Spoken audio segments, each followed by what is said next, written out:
So I'm going to call the meeting to order, the advisory committee on Wednesday, February 3rd at 6:39 p.m.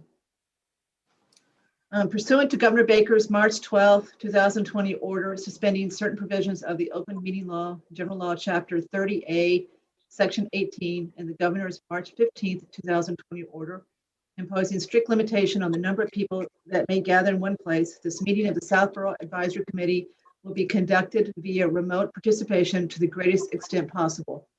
Specific information and the general guidelines for remote participation by members of the public and or parties with a right and or requirement to attend this meeting can be found on the Town of Southborough's website at www.southboroughtown.com. For this meeting, members of the public who wish to watch or participate in the meeting may do so in the following manner by finding the meeting at www.southboroughtown.com/remote meetings. No in-person attendance of members of the public will be permitted, but every effort will be made to ensure that the public can adequately access the proceedings in real time via technological means. In the event that we are unable to do so, despite best efforts, we will post on Southborough's website an audio or video recording, transcript, or other comprehensive record of proceedings as soon as possible after the meeting. Okay. So Jason, did John reply that you got it? You got your text? He did not, but Tim Davis did acknowledge receipt of my note that the town website is not working properly. And I do see the member of the public that had emailed has joined. So Okay, I think so we're did you, on the right track. because I'm texting John too, did you send to John via text the URL? I sent it to his personal email.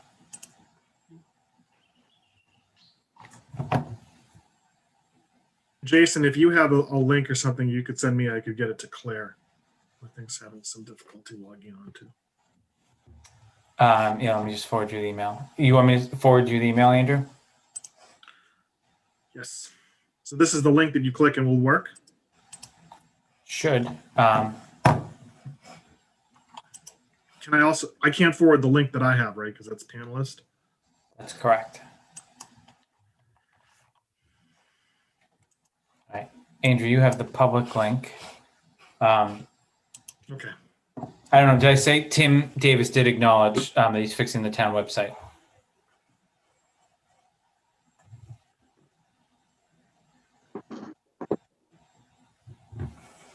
So going forward, I will check the what's on the town website as far as URLs and make sure that they're right. I haven't done that. They,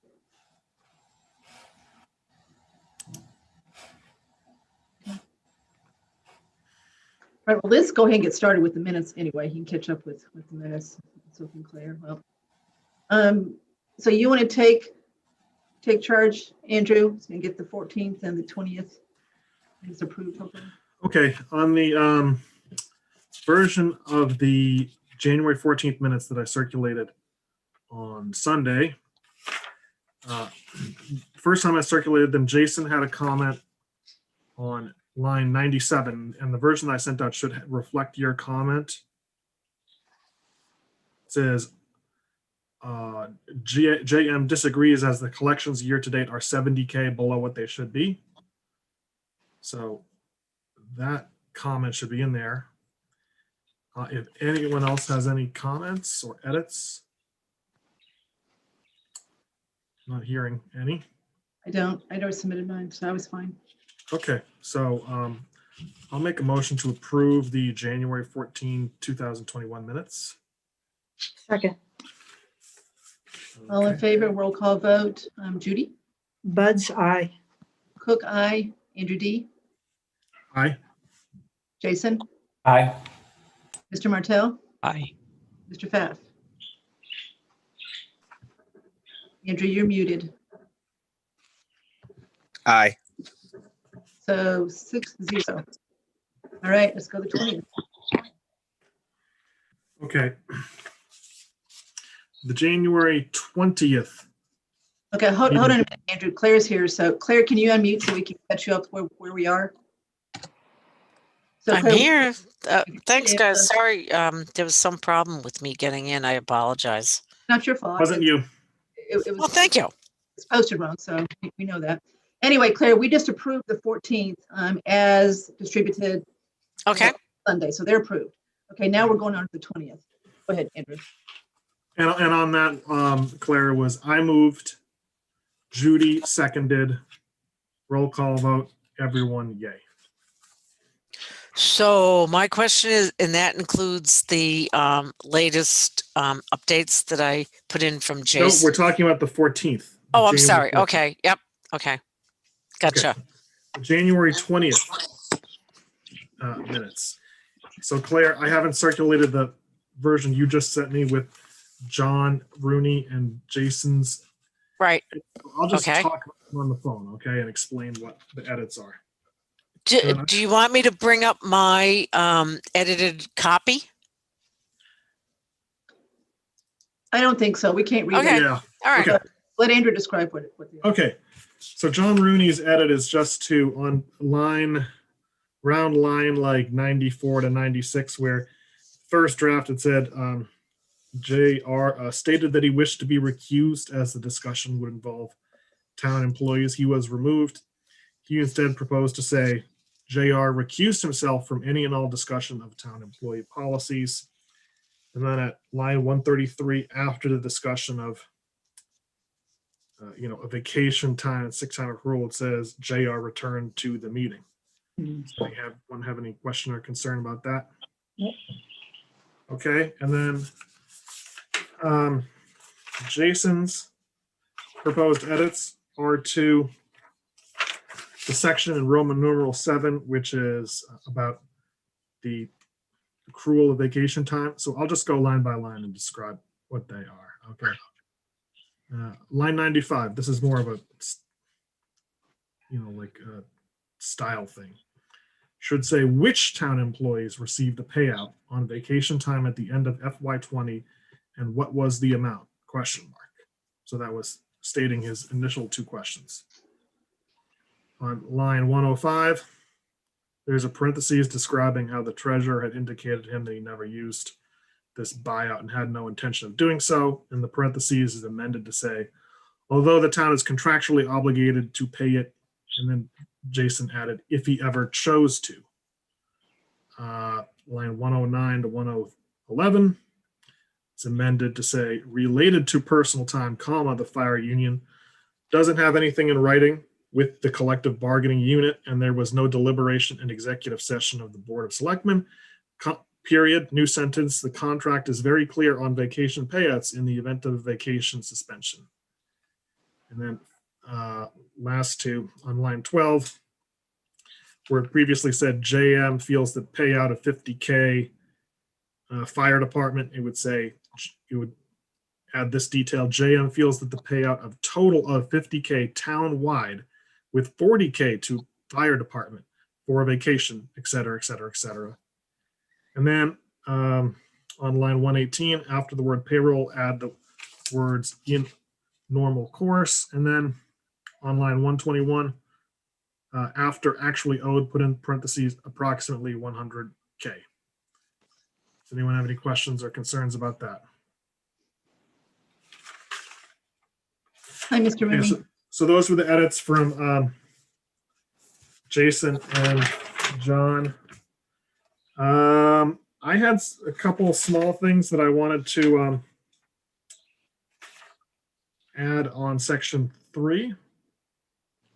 On line 31, this is describing Jason's comments about being at the vaccine distribution letter and the role of the full-time public health director.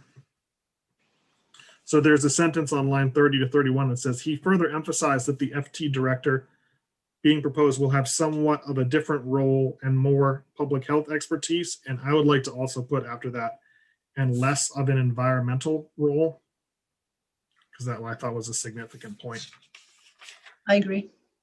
And then on line 61, where we're talking about Kathy screen shared the budget and noted that the Board of Health was proposing going from roughly 170,000 to 393,000, which is composed of it says on line 61 of salary increases. Kathy, I don't know what you think. I think it'd be more accurate to say, instead of salary increases, adding new staff. Yeah, I think that's better because it's not like people are getting raises. We've It's not got, like there's a, you know, yeah, more than doubling of the we're not raises. tripling somebody's salary. So I agree that that sounds better to say add staff. Okay. From staff additions, yeah. Does anyone else have, Judy or Andrew or Tim, do you have any other, Kathy, Nope. any comments? Nope. No. Okay. So now I'm going to move that we approve the January 20th minutes as amended. Second. Roll call vote. Judy, Bud's eye. Cook, aye. Andrew D. Aye. Is that an aye? I think it was an aye. Jason, Aye. Mr. Martell, Aye. Mr. Pfaff, and Mr. Rooney. Aye. Okay, 7-0 on this one, Claire. So the first one's 6-0, this one's 7-0. Hi, John. Hi, John. Welcome. I'm sorry about all the trouble. Yeah, I'm sorry. I just. Not kept your getting- fault. No, there's a mistake on the website. It's nobody's fault, but John, we did our best to keep you out, so That's, well, you try a little bit harder. it cannot keep you down. we almost got Claire out, you know. Yeah, wow. No, we need Claire. Oh, thanks. So you're saying we Judy. don't need John? Got No, it, we Judy. need Thanks. John. But I'm going to tell you, we really need Claire. We're a group, a team. Here, our team. Okay, this is not going to be as long a meeting as we've had in the past, so I'll start that off with a positive note. Oh, shucks. Okay, at least I don't think it is. All right, so I am going to do, I believe, the budget update first. So I'm combining item 5 and 6 on the agenda, Claire, because they are related, and the chair's report. So 3, 5, and 6. All I'm going to talk about is the budget, so that's the chair's report that's part of this. So I wanted to hear what you guys thought about the schools. So hold that thought. We'll talk about that in a second. I thought that was a really interesting meeting, and I learned things that I didn't know. It's amazing. As long as I've been doing this, every time I meet with somebody, I learned something I didn't know before. We've just got news today that the second health care plan that is used by the town employees and school employees has also come in at a 0% year-over-year increase starting July 1st. So that's both of them. And I imagine this is because of the impact of the pandemic on health insurance companies. People just didn't go to the doctors as much as they might have. They skipped their annual report or annual physicals and stuff like that. So I believe that maybe the insurance companies had a little bit of a windfall as far as their numbers go. So anyway, it's 0% for both. After the school committee meeting, I had a long talk with Brian Ballantyne and Mark Purple about taking a look at maybe joining forces with Northborough and the regional school to see if we could get better rates. Andrew Pfaff took a look at the rates for Northborough for that group after we got off the meeting, and they look like they're about 10% less than ours. Now, some of these numbers are based on the loss ratios that are incurred in the group, so it may be too simple to look at it that way, but they do look like they're less. And they also look like they're less when we looked at the consortium that Ashland was part of. You may recall Mark Purple used to work in Ashland, so he knows a lot about that one. And just like a lot of things, you hear one thing and you realize you got to dig deeper sometimes. So Mr. Purple had said to me that it would be costly to get into the consortium that Ashland is involved in, that if you're new, you pay premium.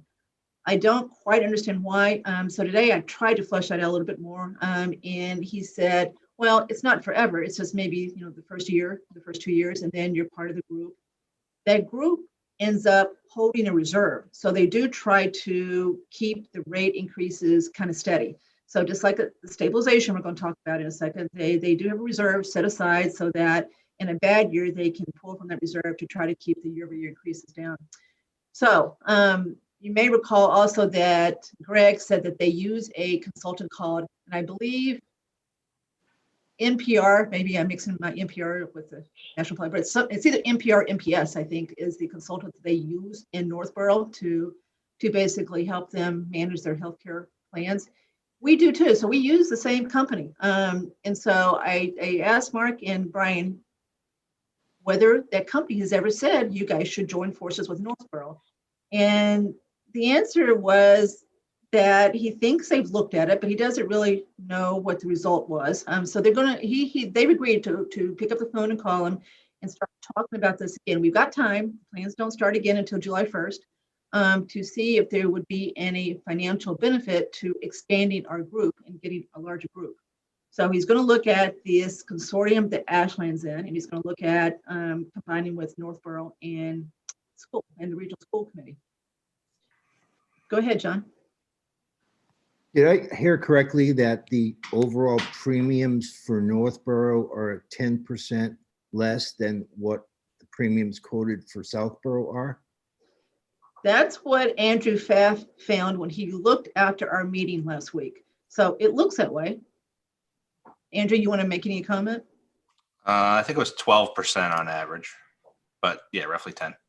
And you just looked at the current year, Andrew, correct, as opposed to any sort of historical deficit or difference? Yeah, just FY21, Northborough, Southborough School Regional School District, and Southborough. Okay, thanks. And do you guys have any sense of if you translated that? I know this is a gross oversimplification to assume that the same, 10 or 12% reduction that Southborough could get it if there was one contract, but do you have a sense of what the dollar impact that would be? And would that be to the school's budget or to the benefits item in the budget? Well, the benefits for K through 8 in the town all go through our budget. There are different line items, but they're all absorbed in the Southborough tax levy, right? So we're talking about the entire town, which includes the K through 8 employees being part of the current group. And then we're talking about combining that group with the Northborough town, and that includes their K through 8, and then also the region that includes both Northborough and Southborough students. As far as numbers go, it saves us about $500,000 a year. It's a big number. It's because it's a big budget. There's more things in that budget besides just healthcare costs. So you can't just pick up the line items and multiply times 12%. There's other things in it. But the healthcare piece of it, I believe, is about $5 million. So $500,000 or so. Is it an apples to apples comparison? That does Northborough have higher copays and deductibles, or? I didn't get into that kind of detail. It just had the prices on it, but it's for the same plan. So it's the same Fallon Select, Fallon Premier. But yeah, it might have a different, but it's the same. I think we have the same contribution percentages too. But see, unlike asking the departments to whack their budget arbitrarily, if we really could save this kind of money, this is a permanent savings. It should carry over, hopefully, year to year. So it's not like we're deferring this to next year, which a lot of these budget cuts are doing. They're going to whack them and then put it back in their budget next year, right? Which is what the schools did, which is what John Parent did. So this is, again, looking for something that we really can reduce permanently, right? The other thing that Northborough and the region does, they only have one plan. So they don't give people a choice of two plans. So in our case, you got two plans and everybody can pick the one they want. It doesn't matter which one's higher. They're not told pick the lowest one. They give two plans, you get to choose. So I'm not sure why we do that. I think most companies give people a choice of one plan. They basically find the best plan. They say, here it is, right? So if we decide that we're better off being where we are now with just the town, we may want to consider only offering the plan that has the better rates year by year. So there's a little competition among the companies. Hey, Kathy, I hate to go back to this, but these things are negotiated between the insurer and the towns, correct? I don't know that you would call it negotiation, John, like you do with the union. Maybe they basically say this is what it is. So I don't think we negotiate with them. They just come to us and say these are the rates for your year. So I don't think there's a whole lot of negotiation that goes on here. The reason I ask is I'm still hung up on this 10% difference in how that happens or happened. because like you said, it's a significant amount of money. And I'd like to know not just whether or not by partnering it would reduce the fee, but is there a way to get that 10% back as well? I guess it's a parallel type of an inquiry, but it's a different question.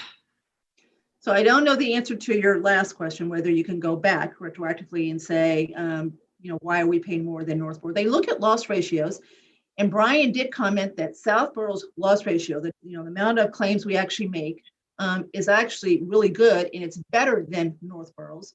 So you would think we'd have better rates, but we don't. So maybe it's the juxtaposition of a much bigger group where you're spreading things over versus we've got better performance. And I don't know why we would. I mean, teachers are a big part of each group. I don't know that our teachers, why would ours be any better or healthier than Northborough? So I don't know the answer to this. We're going to have to dig further. But Brian and Mark have absolutely agreed to start digging and talk to this company and start asking these questions. And we've got some time to figure this out to see if we really would save money if we change the way we do this.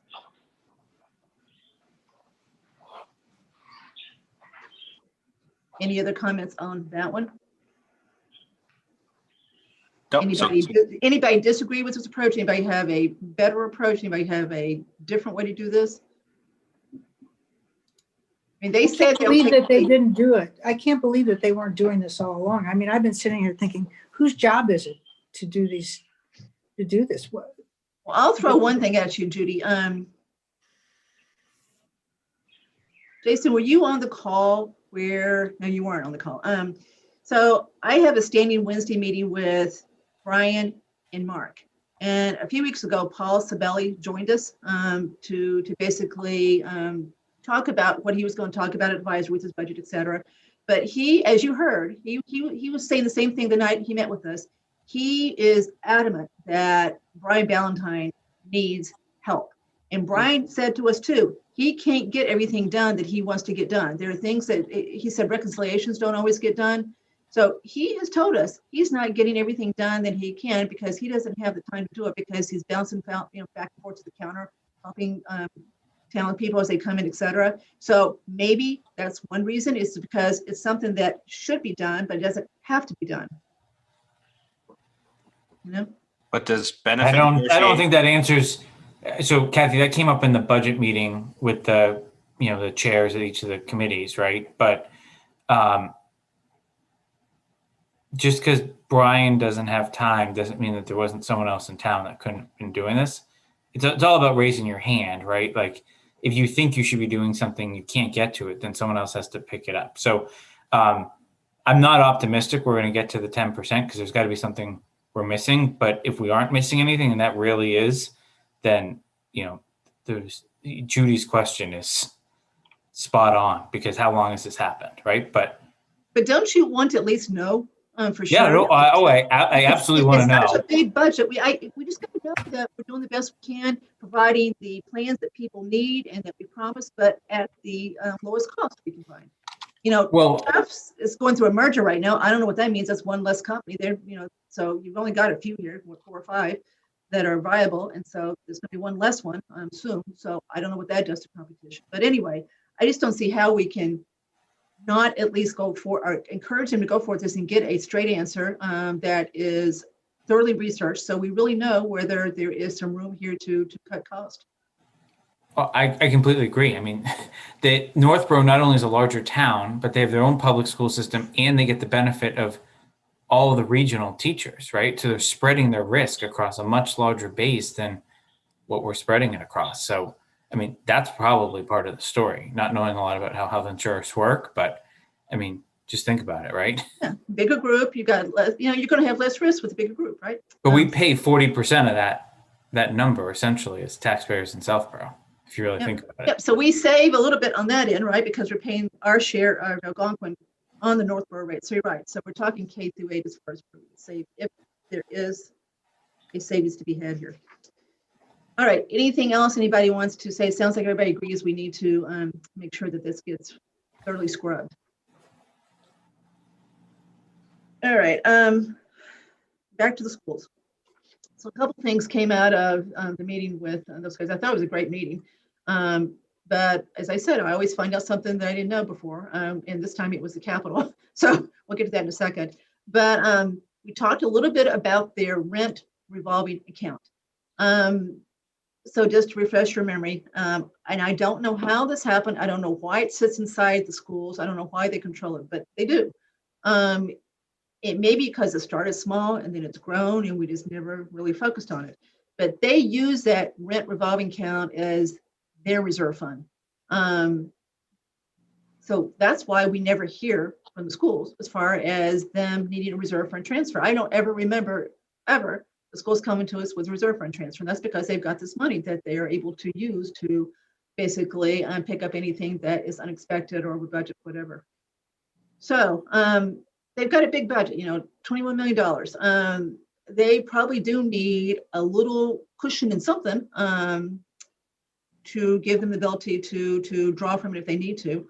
On the other hand, that's a really big budget, so you would think they probably have some cushion in there anyway, just because it's so big. So that's the other point of view. So I don't know what the answer is here.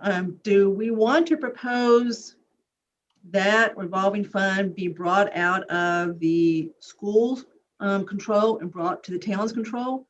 Do we not want to do it? Do we want to propose part of it get brought out? Do we want to propose it get brought out and then we increase the reserve fund by the estimated rent to be received, so we know we've got a bigger reserve fund in case the schools do need some help at the end of the year? Kathy, are you, when you say the rent fund, you're talking about the extended day and the superintendent's office, the Northborough share, right? Yep. So I think guess it's $150,000, Jason, when everybody's paying. Right now, extended day is not paying. plus the zero from the pre-K that we think hopefully they'll come back to us and offer some so it probably should be. We're going to talk about that too. So that's part of the discussion is, do we think that it is appropriate that we don't charge directly for use of our space at Finn with the pre-K classrooms? So that's part of this discussion too. So I think it's about 150. I think the superintendent's office is about 100, and I think extended day is about 50. So that's the account we're talking about. And I've looked at what runs through it.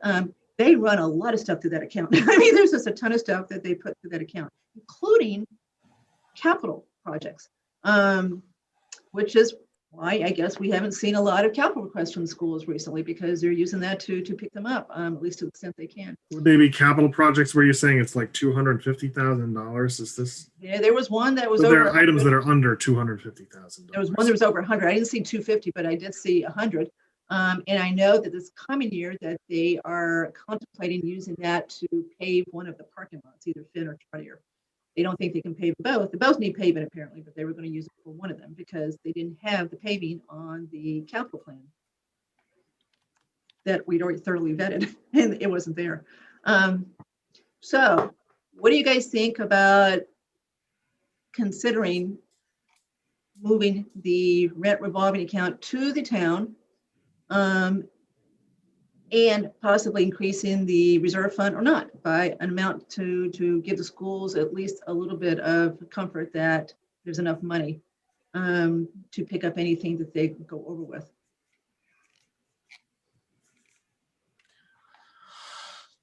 I think it makes sense, or either that, or there should be some definition on how it's set up. Mark and Brian seem to be a little bit surprised. I think this has kind of gone under the radar. I've never really thought about it. I knew about it. I really hadn't focused on it. So advisories never talked about this as far as I can remember. I knew they used it a few years ago to spruce up the auditorium at Trotter, and it needed it. But I just never really thought about the fact that I don't remember who decided this is where it was going to stay. I think it just kind of happened. You paid for all the paving at Woodward with the public safety building, that beautiful retaining wall. That's I what guess- I was talking about, was like $130,000. Yeah, and I remember asking Christine Johnson when her and Mark and I were walking the site one day how she was going to pay for it, and they just said they have revolving accounts, and I didn't think of it at the time, but obviously thought about it when we were talking about it last week. Yeah. My view, Kathy, here is we need to be consistent as a town, right? Like we have some revolving accounts that have no supervision, and we have others that take an act of Congress to spend money out of. I just think to be fair to all stakeholders, we need to be consistent, right? There are some people that basically can play and do whatever they want to do, and then there are other people that takes a lot to get something done, right? I'm thinking about schools, I'm thinking about recreation, I'm thinking about some, I'm not thinking about friends accounts, but I'm thinking about other like side accounts that are designated to certain departments, and I'm thinking about the ambulance fund. So there's only two big revolving accounts, true revolving accounts with that name attached to it legally, and that's this one we're talking about, and rec. The ambulance fund, of course, is a different type of account, and that one I think is watched pretty close. So, but I still think that's a little bit different animal. But we've talked about rec a lot too, as far as whether we think money should be pulled out of that to reimburse the cost of the actual department beyond what's already being reimbursed. Right now, the two people that work there full time are totally on the town payroll and come out of the tax levy. The other person, the third person, does come out of the rec revolving fund. So I agree, Jason, you should do things consistently. So does everyone agree we really should look at revolving funds in total? And we've got time. We've got meetings coming up that we can do this kind of stuff at this point, given how far back town meeting's been pushed. I mean, I think a revolving fund should have a budget just like the water fund does.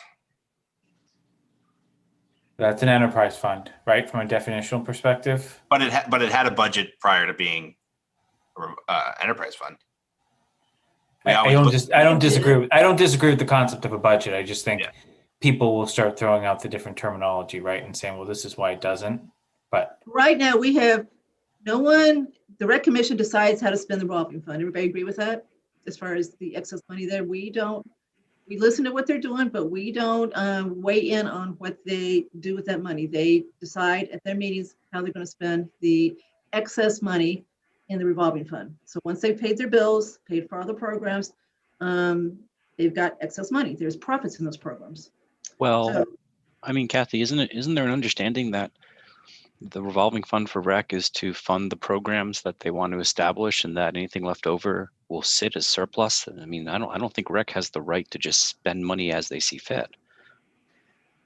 Tim, I'm not quite sure what the legal basis is for what they are allowed to do in Southborough. I know that at one point they were going to try to save money to actually build a community center. So that's what they were going to do with it. It had $700,000 in it at one point.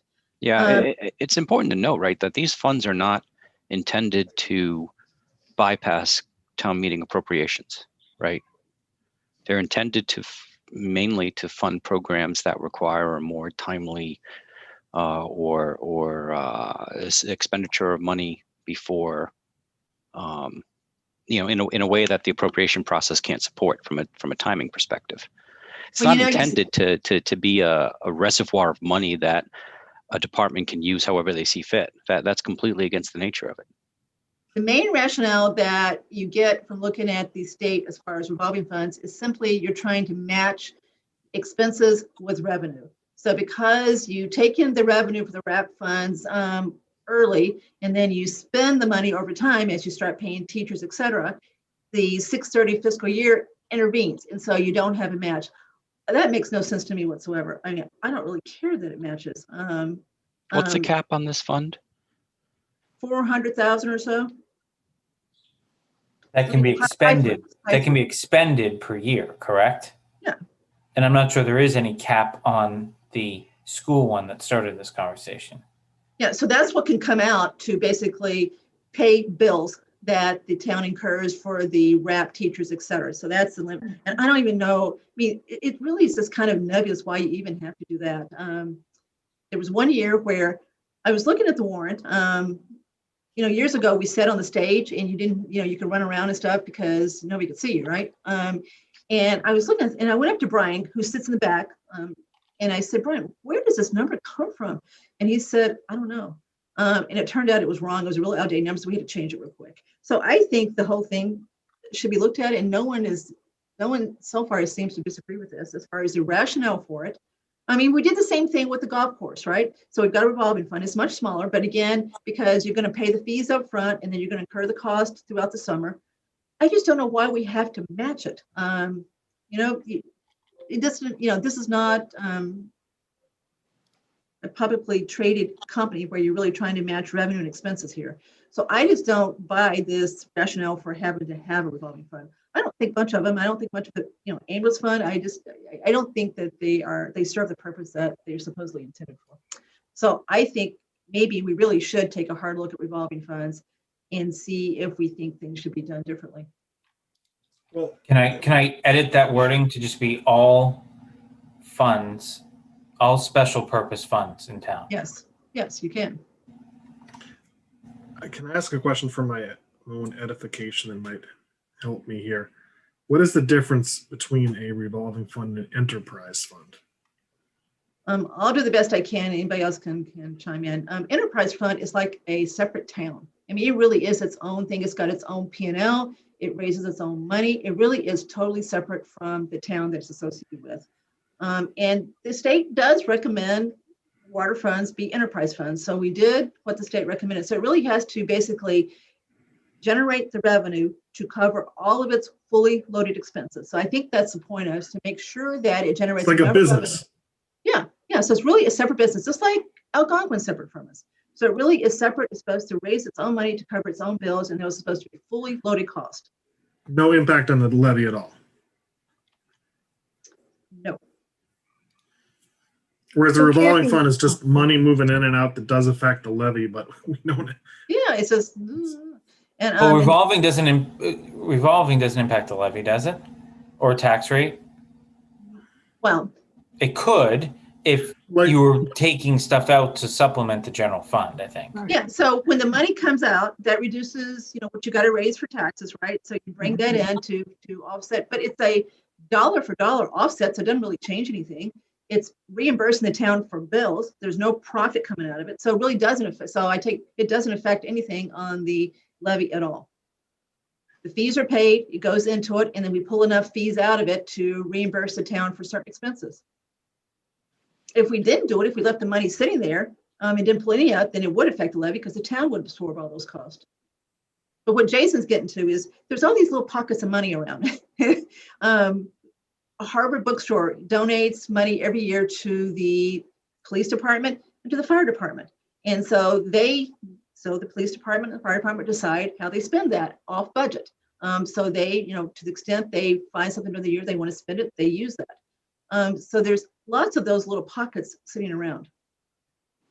Kathy, what about, old articles that still haven't been closed out?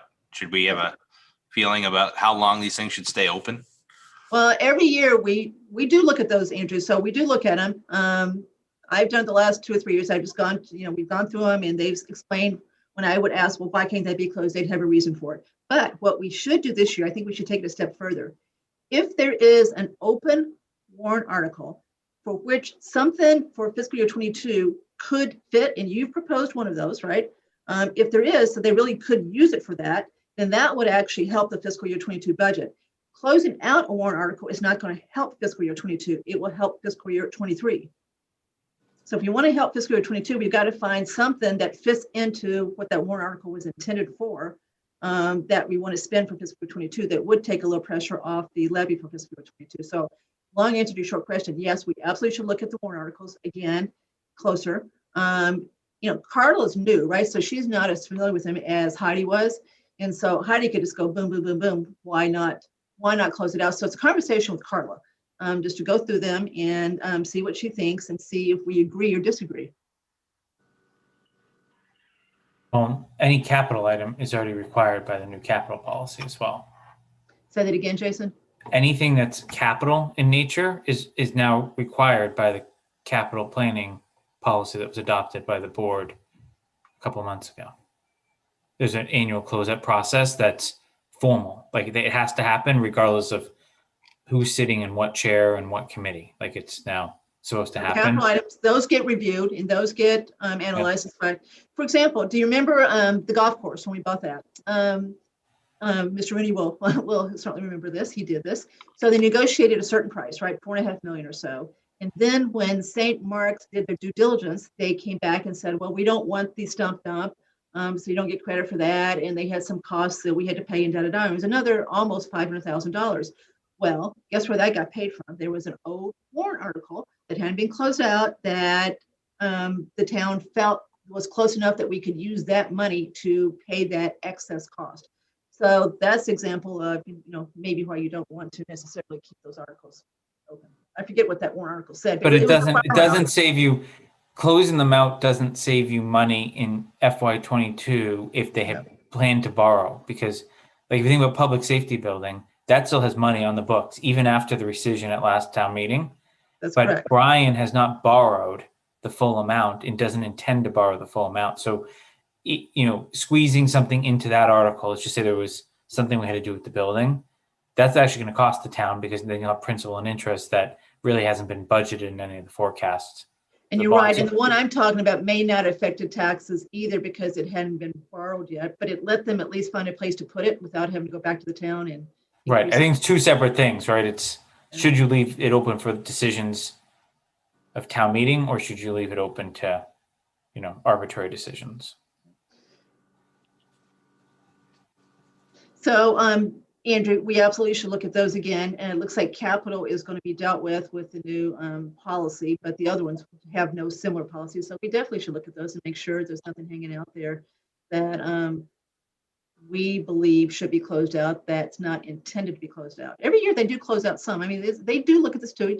We need to make sure we agree with what they're doing. And if they're not, have a discussion.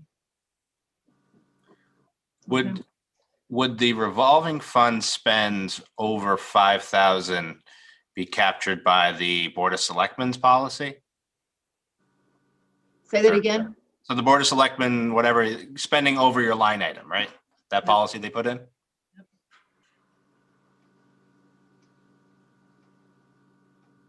Well, the policy that you're talking about that just got put in this year, Correct. that I don't think they're telling people not to do it. I think they're telling Mark that if they do it, they want to see it right away. They want to know who's gone negative, right? Who has overspent a line item. And the reason I say that is because Youth and Family Services, they've got a separate board. They had a board meeting a few weeks ago, and it got back to, I'm not sure who on the Board of Selectmen, somebody watched it, and then noticed that one of the questions that got asked at that meeting is, we're not going to spend our mileage. And it's Kodak money, $2,000. We're not going to spend it. Can we use it for something else? And the conclusion of the meeting was, yes, absolutely, use it for something else. And so I got told about that. I think the people telling me thought I was at the meeting. I said, I don't know that board. I'm on the Friends. And so, but I did talk to him. I said, we would like people to stick with their budgets. We don't like to see things moved around. If you have no choice, maybe, but don't just, when you're not going to spend something, go spend it on something else. If you don't spend it, you don't spend it. Let it go back into free cash. So that needs to be solidified because they certainly didn't know that. So the word that we don't want people to spend a line item on something else when they know they're not going to spend it has really not filtered down appropriately if that is going to be the policy. I think all they said, Andrew, is let us know when someone goes negative.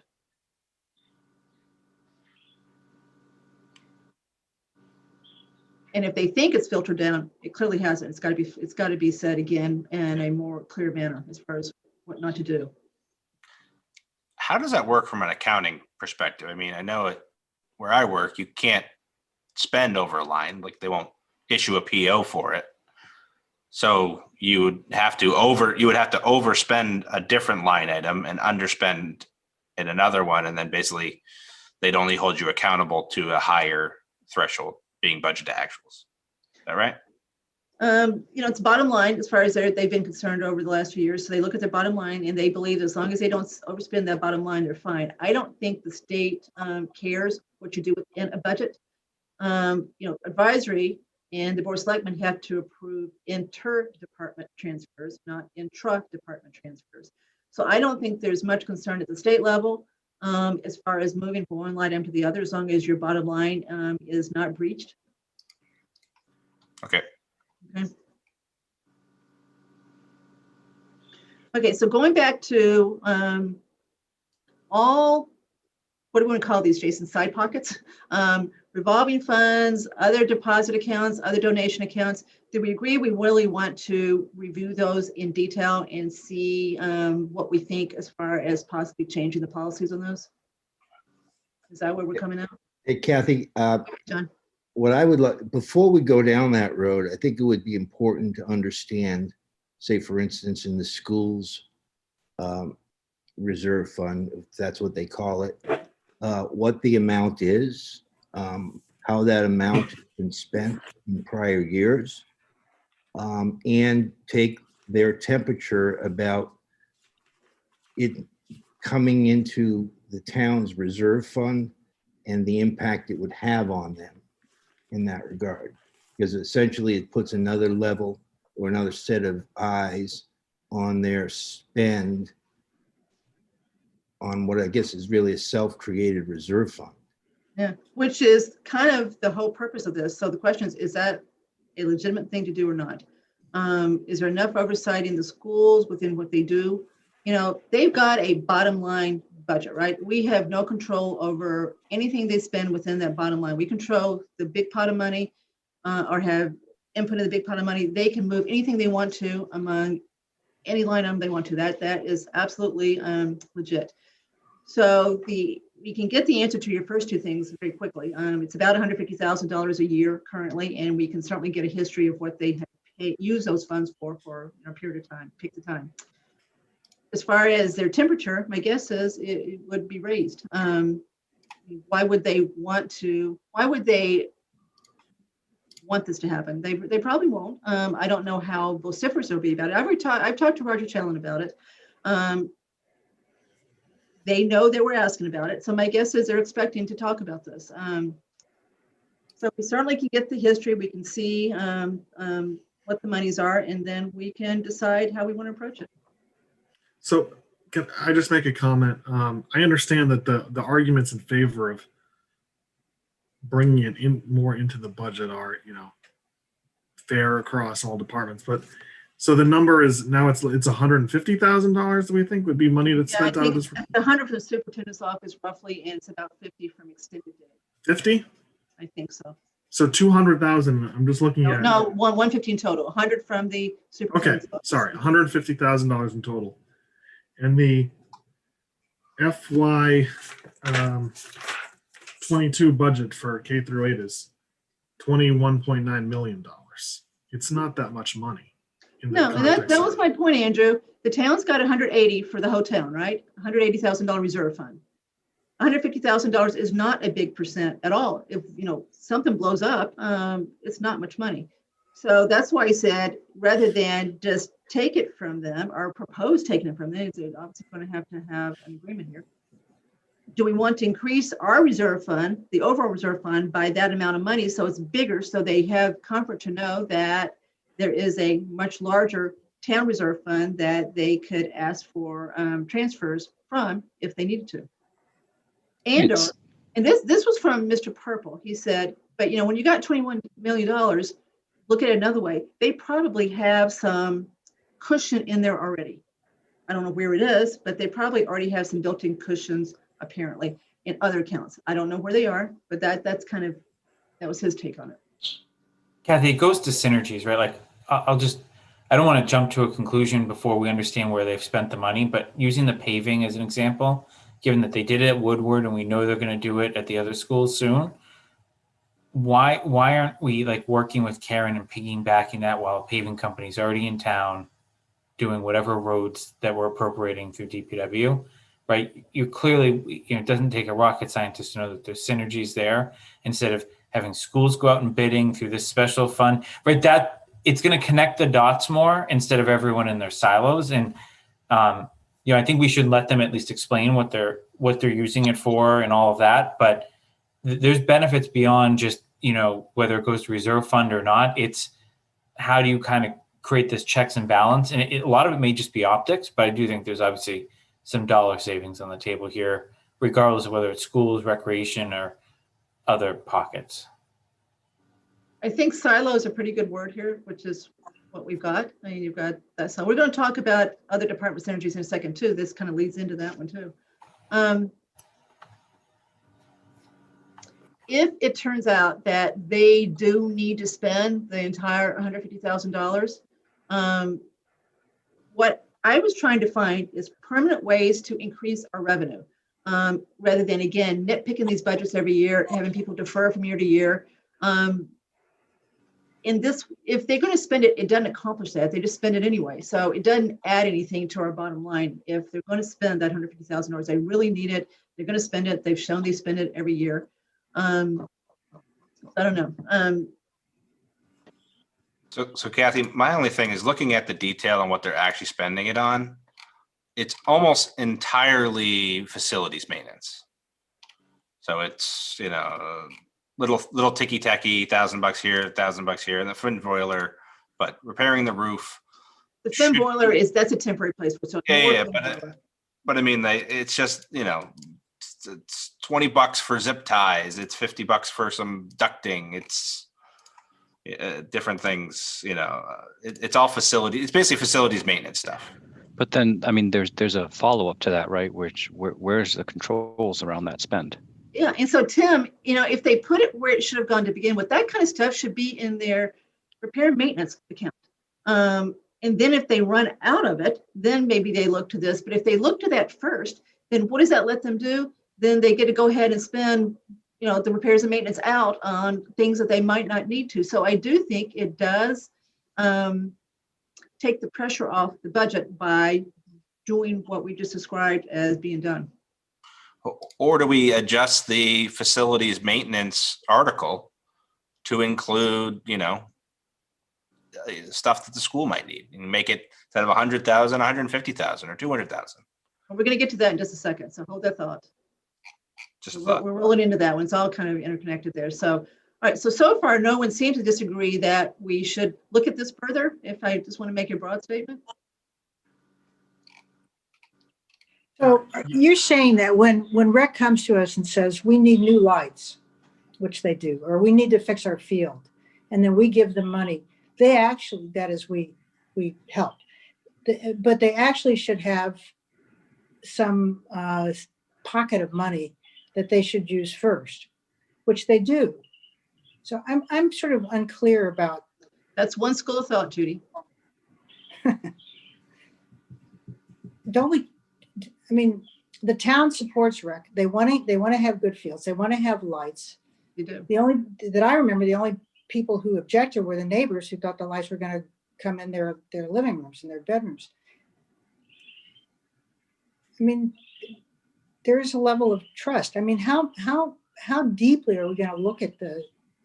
I don't know. This conversation puzzles me. Well, that's what I'm asking you guys. Do you want to look at this any deeper? Well, the rec fund has $250,000 in it. We heard that right when they were here, right? They purchase vehicles out of there. They build playgrounds out of there. Well, we want them to build playgrounds. We like. Yeah, but we want them to come to town meeting to appropriate money for that playground. We don't want them to have a fund that they can do, you know, at their whim.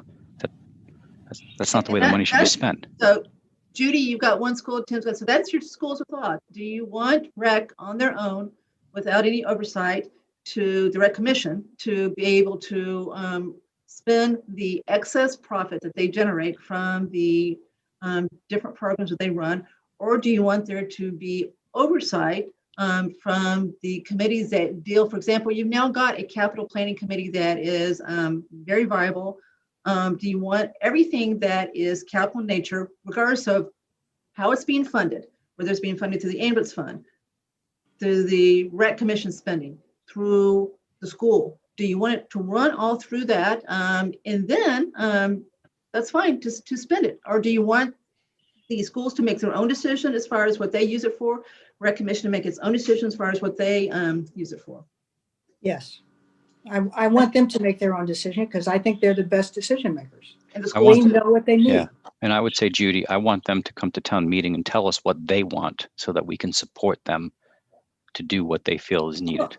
Well, we do support them, but when they fall into a bucket of money, they have a windfall, then they know where it should go. They're not having parties.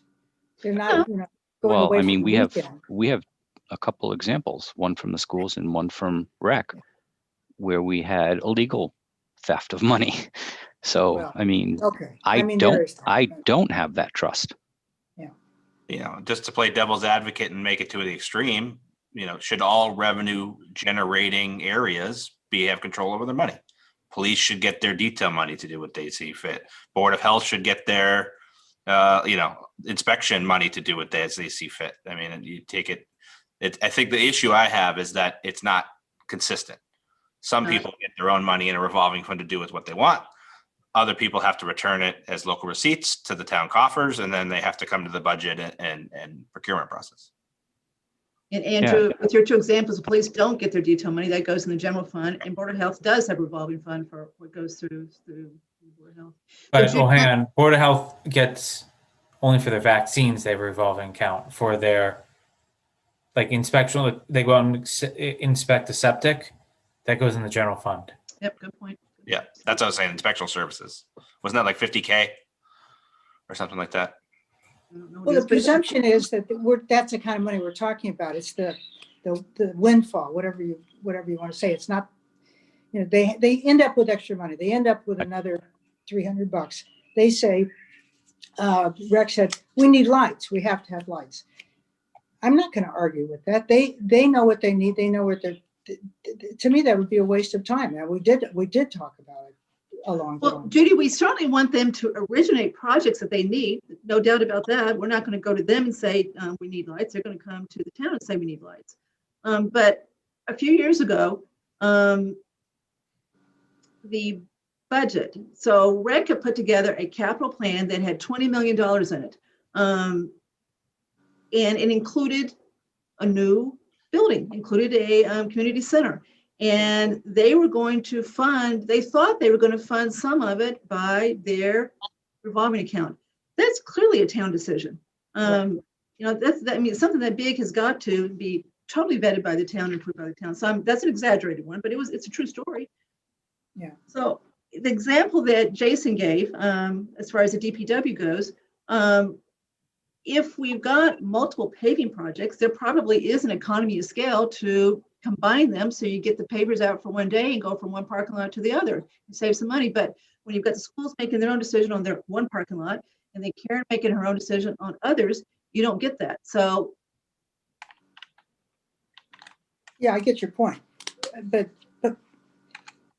when the library gets a windfall of money, which doesn't happen, they know how they should spend it. I don't know. How deeply do we want to get into this? I mean, the rec thing keeps standing out for me because I remember that conversation very vividly, and I was glad to see them build what they thought that the town wanted and needed, and the town supported it. They did, and they did not use the revolving fund to pay for a penny of that. They asked the town to pay for it, so and the town approved it. But Judy, I don't know when the library would ever get windfall. Their fines go into the general fund. If they apply for a grant, they've applied for a grant for a specific thing, so you're going to spend the money based on what you asked for from the grant. So I'm not sure that the library is ever going to have the opportunity to generate a windfall. So the two places, I mean, clearly, REC has the ability to generate money that most departments don't. So that's why we kind of focused on that. They're different than most departments. Okay. There's another part of this, right? Which is like, you don't want to incentivize REC to spend money. The way that they handle their fees for their programs right now is they could charge more, but they charge less because they want to reach more people. They want to provide a better service. It's very clear that if they raise their prices, they wouldn't have as many customers, but they would make more money overall, right? And if you incentivize them to raise their prices, you are going to decrease the service that they're offering to the town. And this is something that REC has come out and said, that they explicitly keep their prices low to provide a better overall service to the taxpayers. And if they knew that all the money coming in was something that they could use to spend at their whim, whether it's for a rec center or what have you, I very much doubt that they would keep those prices low. So I think there are a lot of dimensions here, and there's a lot of reason why appropriations go through town meeting with advisories oversight.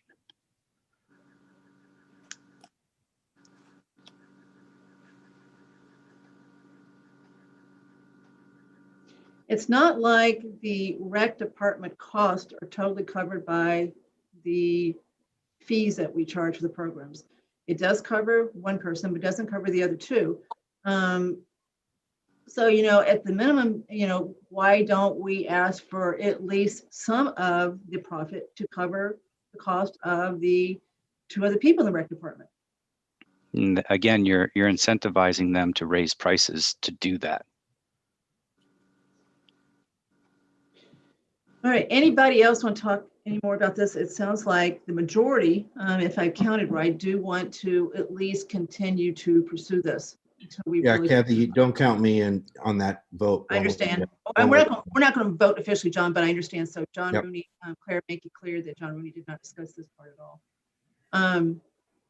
But I think Jason wants to go forward discussing this further. I think Andrew Pfaff does, and possibly Andrew D, and possibly Tim. Yeah, Martell. I mean, this is one of these things. This does not affect the fiscal year 2022 budget, right? Well, it would if we thought that some of the excess money if we thought some of the $250,000 that's currently in the revolving fund should be brought over to the general fund as receipts, so he could. Okay, just throwing something out there instead where, because I thought where maybe there is a consensus to look at this and think more carefully about it. I mean, certainly before we were to do something like that, I think that the schools should be permitted to say, give their perspective on it. And maybe the school committee has a perspective on it. And Andrew, I think that's absolutely critical. I agree with that. I yeah, agree. so if we, I think of it like there's some things that we kind of do where they're like summer work, right? After we get through the details of this budget. And unfortunately, it's good to think about, we're thinking about things that might help with the next year's budget. It's something where there's, a little less time pressure. We have more time to think about it. We just have to resolve to actually follow up and do it. But I'm in favor of that. I don't know exactly how. I have sympathetic to some of the things Judy says, sympathetic to some of the things Tim says. I would just like more time to think about it. Yeah, but to Jason's point, I think it would make sense to try to understand and have in front of us all those departments that have these revolving accounts or whatever, however they classify them, before we make any decisions. Because I assume there's more than just, Jason, correct me if I'm wrong, it's more than just schools and rec that. have- Well, I brought ambulance fund into it because they do contribute $290,000 to the general fund every year, but Yeah. that's highly restricted to town meeting votes, right? So some towns have that as an enterprise fund. Some towns just put that into general fund. So I think to Andrew D's comment, well, I'm definitely want to look at it.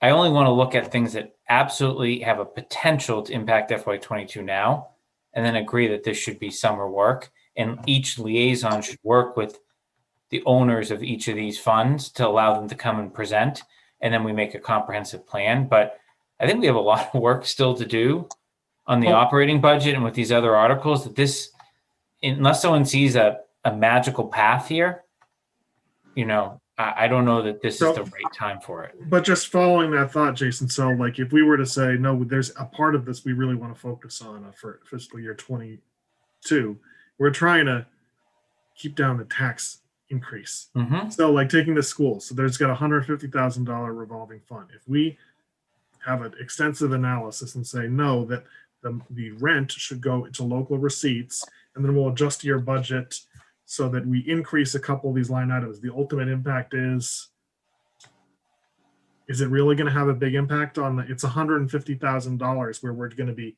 basically increasing one revenue line item and probably increasing an expense item to pretty much the same amount. Well, that So- won't change. That doesn't That's my change. point, is if that's all we're going to accomplish, then Well, that's that's all not we could work. accomplish in the next month or the next 3 meetings, right? The only thing that would affect fiscal year 22 is if, for example, on those two revolving funds, we recommended that some or all of the money that was intended to be added to it, that's in it now, pick the number, we're going to recommend that it be transferred to the town coffers. That's what would affect the budget for fiscal year 22, only that. And it could be anywhere from 0 to probably at the most $400,000, which is 1%. Rec right now has 250. Remember, rec is, they would have a lot more now if we didn't have a pandemic. So this is a low number for them. So they'd have 250 they could throw in if we thought that was the right route, and the schools could give us their 150. So the most would be 400. But to the school point, they've already told us they're going to pave the parking lots. So it's going to be an in and out unless Brian Ballantyne decided to bond it. And we know he doesn't bond projects to that. All right, so I think we've talked about that enough for tonight. So we'll just kind of keep that in the back of our minds as far as something where there is some revenue potentially if we are needed at the end. We can't get to where we need to get to otherwise. Kathy, the only one that I think that we should ask about is rec doing the debt offset for 9/11 that they're not covering with 9/11. And of course, they're not covering it because the 9/11 field has no revenue. It's supposed to be covered by the 9/11. So the rec revolving fund is not the same as the 9/11 revolving fund. It's two different revolving funds. And so, yes, you could say because the 9/11 is not pulling its weight because it came, we should go ahead and ask the general rec revolving fund to pitch in. But Kathy, I don't think it has anything to do with the pandemic.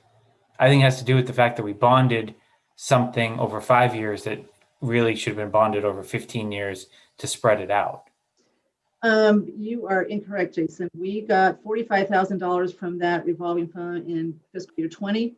And then it went to pretty much zero last year. Yeah, but Kathy, it's over 100,000 on the tax rate this year.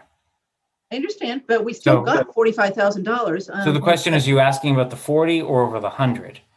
Because Well, you guys have lost me. I'm not sure where these numbers are Okay, so coming let's explain. So John, remember when we re-turfed the 9/11 field? Yeah. We borrowed money to do it, and we set up a bond with a really short amortization period, 5 years. So there's a really big debt service on that. The 9/11 field has a revolving fund where the fees collected from using that field go into it, and then it's taken out to help service that debt. It's just not enough to service the debt, but it used to be 45,000. I'm just saying it's zero right now.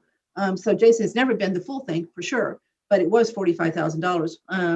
And so we have that zero. So Andrew's saying, let's ask the town, the rec department revolving fund to pitch in and put some money toward that. So I don't. At least the 45. okay, well, because Andrew said cover the debt service. So covering the debt service is like 120,000 at least, I think, Well, this year. I was saying the debt offset, which in the past has been 45. It doesn't have to be the full thing, but that's what they were supposed to contribute. Got it. So yeah, I think we should just. I'd love 45K from the What, record. Jason, finish what you said. Oh, yeah. I mean, anything's better than nothing, but I think that's going to be met with quite a bit of opposition. But it can never hurt to ask. Well, that's a specific thing, and it will go away once the field is operating and collecting fees again, which hopefully is soon, right? Yeah, and it's for what the purpose is, right? It's a rec field. So I was maybe where John was having a hard time following this. So this number, which went from 45 to nothing, is because no fees were collected for using the 9/11 field? Is that because there wasn't any use of it because of the pandemic, or Yes. it's because no use of it because of the pandemic? Yes. So that revolving fund has nothing going into it, so you can't pull anything out of it to partially offset. But it was only the that. part of the year that Yeah, and that's what I was going courts to just. did pick up again, right? Okay, so he's got 10,000 here, so it's not zero, it's 10,000. It's gone from 45 to 10. But the 10 was 21, right? Did he increase that for 20? Yeah, he's got 10 in there for 22. 22? Well, something, I'm looking at mine. I may put the 10 in there. So I probably put the 10 in there, but I think he's going to 2. Yeah. But anyway, so we should try to update. Okay, so I think that's at least it's a thought. We're thinking, Okay, staying on the schools for a moment.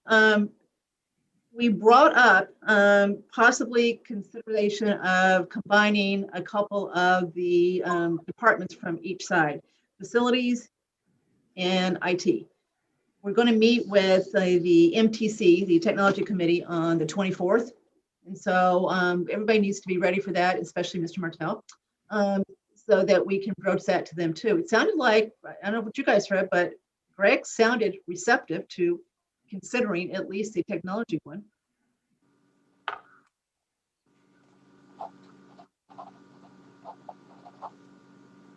Tim? Sorry about that. Okay. Could you You're please saying repeat? Greg Martin, who sounded receptive to the school. Well, you was- guys heard what I heard. I thought he sounded fairly receptive to considering at least looking at possibly combining the technology of the town and the school to hopefully get more out of it with less money. I thought what he had also said was that the schools had been relatively nice in providing support to the He did. town when the town had a staffing shortage, but that He did. to be nice back, the town should maybe start to pull its own weight and get a new IT director on board and all that. He did. Okay. Well, my take was that the short-term help should not be taken as long-term help. That's how I read, right? But I do think Yes. that there was possibly an opening for more cooperation down the road if we had an understanding in the budget to implement it. Maybe I read into that. I don't think he did. I do think I think he presented very diplomatically too, but I think the point was heard. Okay, so does anyone think it is not appropriate when we meet with MTC to broach this with them? No, I think it's fair. I think it's fair, but they only hold one leg of the stool, right? You need town administration, school administration, and school committee on board too. Do. But I think we did at least impress the group last week on the fact that the town really has got to find something permanent to cut if we're not going to sit here and do this every single year, which looks like we are for a while. So we got to start someplace, we've got to be creative. We've got to throw some things out there that may be a little bit in left field, but we've got to try to find something where we provide the services that people want and try to find a way to do it less costly. So I see no reason not to talk about it. May not fly, but we've at least discussed it. Regionalization. Okay, so what about facilities? We used to have one facilities department. It covered the schools. The schools decided that they wanted to have their own facilities department, and that's what they did. And it's been that way ever since then. So do we think it's worthwhile discussing maybe whether there's some type of economy of scale to combine that back under one umbrella? I do. Yes. Yeah. Yeah. Maybe we start with John Parent and get him back in here and talk to him and see what he thinks. Do we have an on-staff electrician Part-time. part-time? Okay, because that was some of the revolving fund schools costs were electrical to an outside third party. So that would make sense to bring that functionality together. Yeah, I think John's got a pretty good handle on the town, right? Very good handle. So I think he would definitely have an opinion on this. So everybody agree we bring him back and talk to him? And again, Yes. this may not be fiscal year 22, it's probably not, but it could be fiscal year 23. Can we also ask him to do a little bit of, I don't know if this is imposing too much, a little bit of research as to other areas that have regionalized, and the pros and cons associated with it? In other words, don't throw the idea out for every first time when he's at the meeting. Because I assume he's going to come to the board with a position one way or the other, favor or not in favor. And I'd like to know, we certainly don't need to recreate the wheel here. It'd be nice if we could get some objective data. I'm not sure if that's something John would do or something that one of us should do. Was John here when it was together? Yes, Okay. I Just think, curious. John, weren't you? Weren't you on the board of selectmen when, Oh, no, John Parent, was he no. facilities I director? do not believe so, Andrew. And all I'm going to say is that the reason that the divorce took place was not a real well thought out reason. It's kind of arbitrary.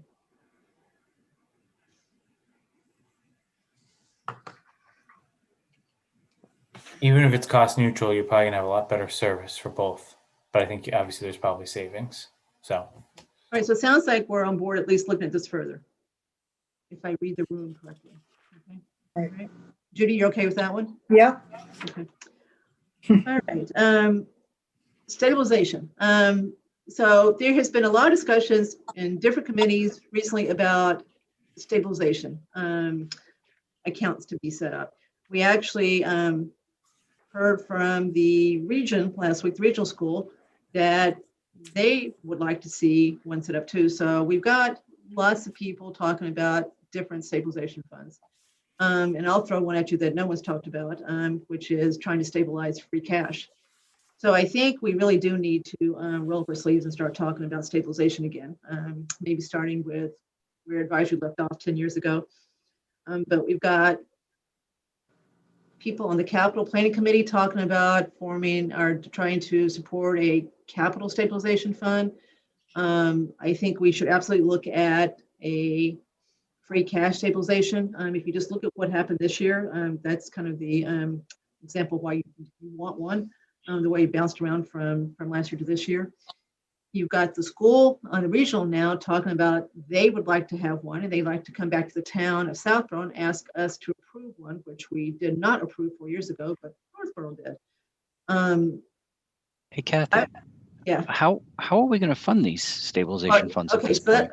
I agree. So that's talking about is easy. Funding is a different story. And there's limits. You know, the state has dealt with all these, and they've got limits on what you can put in them, et cetera. We've got $610,000 currently Okay. and our general one here. So we've got one here. It's just not very big because advisory really pushed a few years ago to bring it down from what it was, which was multi-million dollars. But if you heard what the regional school committee was saying last week, it was a little hard to parse what they want. And I'm not sure they really thought it through. But they, in essence, seem to be saying the following. They like to set up one that is like their excess and deficiency fund. So they've got a reserve fund already set up for them that they call E&D, and they can fund that with up to every year any excess that they haven't spent that is no more than 5% of their budget. So if their budget is $10 million, they can fund that account with up to $500,000 if they have that much of an excess. Then they've got to refund the rest of it to the two towns pro rata. So that's what they do now. And so every year they do seem to have an excess. They have this account set up, but it's clearly not being fully funded because if it were, we would be getting money back and we don't. So it's not the full 5%. So what they said last week is they like to fund the capital with 5%. So what I said is, well, where are you going to get the other 5%? You don't already have 5% for just the regular E&D. And then I think what they said, although I think they were kind of thinking on the fly, well, we'll take part of the E&D and put it over to capital. So they'll take that same 5% and just break it apart. So that part of it is for OPEB stuff, part of it is for capital, and then part of it is for budget stuff. So I think that's what they've sort of concluded last week on Zoom. But again, they were kind of being put on the spot as far as those questions go. So I think that's where they're going. But if that's not where they're going, if they're asking for an additional 5%, I mean, that you know, that's a lot of money too. So that's what I'm saying. I was kind of surprised about some of the things we heard last week. That's the first time I'd heard that. I'm not sure if you guys had heard any of that before. That's where I think they were going. And then the second, I was surprised. I was trying to watch Jason's face to see if I thought he was surprised. He's got a pretty good poker face. I was surprised about the capital discussion too. I didn't realize that they were planning on asking for so much capital from the towns. I guess I should have. I mean, why the school is getting older, but I didn't know that either. And so that's got to be incorporated too into a plan someplace. So yes, I was surprised. And I'm glad I had a poker face. That's always good. I don't know about it. But anyway, so right now we know that they want to add a phone system on fiscal year 22. And I think Andrew Pfaff did some work after the meeting, said it should be, our share should be 29,000, I think, Andrew. Yep, that's about. So any comment on any of that? That's a lot. I know. I would say my comment for the schools was if they're going to keep it at the 5%, that's going to go to the E&D. There's no difference than us just paying for it, as a town in our assessment or paying for it with a, capital article, because we're going to probably lower our E&D assessment waiver or whatever we want to call it. So it's just, you're moving stuff from one pocket to the other, but you're still paying for it regardless. And So the if we move it to capital stabilization, then there'll be less to offset our assessment with the E&D.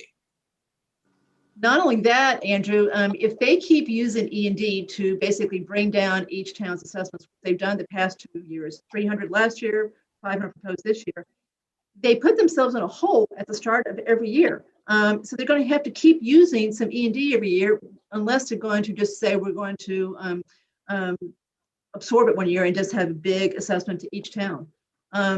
Keeping the population pretty much the same, assuming the wealth factor stays about the same. We would have had about a 6% increase this year if they didn't use $500,000 of their E&D. So next year we'll start off with a bigger hole because that 500 won't be in there to begin with. So they're creating a pattern here, and they're going to. I don't know how much went into their E&D this past year. I mean, their budget's what 10, 11, whatever it is. But I don't think it's much more than 500 that went into it. So I hope they're not really eating up their E&D as fast as they may be. So they may not have a lot of E&D to push over to capital if that's what they plan on doing. Kathy, I'll just add that last night at the BOS meeting, the town's auditor was there and specifically spoke about stabilization and noted that compared to other towns, right, I'm not saying that this is right or wrong, we're much lower in terms of percentage of total budget that has some sort of stabilization to it, whether it's capital, free cash, whatever you want to call it. So that was just an interesting commentary. He basically noted how the pendulum had swung where we had too much reserved in prior years, like 10 years ago when advisors started looking at it, and now how we had actually swung kind of towards the back of the line. So I know Andrew Pfaff has read John Butler's white paper. Has anybody else actually read it? Okay, good. There's I two. read it. I Yep. read it. Okay, there's 3. So everybody's got their homework before next meeting to read that paper. It's quite interesting, and you may not agree with him, but it's certainly a very explicit point of view as far as stabilization goes. Yeah. Kathy, one thing, Jason, I saw that last night too. And one of the things that I thought of was there's a couple of funds we have that, wonder if we could qualify them as stabilization funds. So some Right. towns have a road stabilization funds or a facilities maintenance stabilization fund. Could what we have from a road maintenance fund or what we have from a facilities fund just be reclassified as stabilization, and then we get credit from an auditor perspective? Well, I guess speaking from a CPA perspective, I don't think you get credit or not credit for it. It's trends, right? It's a fact. But it's And- balanced, right? We would get, instead of 600,000, we would get Well- over $1 million of stabilization. I guess there's a fine line between accounting advice and how you actually put what numbers you put into an account, a balance sheet, right? All those numbers are in a balance sheet, right? They're an asset of the town that has been put aside. I just think he was speaking from his perspective, working with other municipalities under government standards of, what they do. So yes, I'm sure you could view it differently, but does that really mean anything, right? Does that mean the town is any more stable or not, based on what you're calling it or not calling it? I think Yeah, it's but really he specifically talked to our stabilization fund, to our general fund Mhm. ratio, right? We're low, Oh, yeah. but other towns have these classifications as stabilization funds. So they're going to be getting, between the road maintenance and the facilities one, that's another 600,000-700,000. So now we're over 1.3. Our ratio looks a lot better then, but we're not really doing anything besides just actually classifying these things less as articles and more stabilization funds. But I'm with Jason. I'm not sure it matters, Andrew. I know you've looked at what S&P does to get our bond rating, and I know you disagree slightly with what John says in that white paper. But as long as S&P and Moody's thinks that we are doing a great job, which they do so far, I'm not sure I care whether we put them all together and make it look like a little bit better number. I think that was just specifically that ratio was something the auditor pointed out as an issue, the biggest issue we have. But did he say it's an issue, or you just said you're low compared to others? To me, that's two different things. I mean, who's to say they're right and we're wrong, or we're right and they're wrong? Jason, correct me if I'm wrong, but I think the question was, what is the number one concern you would have? And he said it was that level of stabilization percentage. Yeah, but then he caveated it with how much levy capacity and how successful Mark, Brian, and Yeah. the team there have been able to use levy capacity, right? It goes to exactly your point, Andrew, of like, what do you classify or not? So clearly the bond rating agencies have been very happy, right? Given the AAA, which saved us a ton of money in the last couple of years. It's just a matter of whether that's sustainable and whether someone's view will change, right? No matter what you call it. I think it's really the key.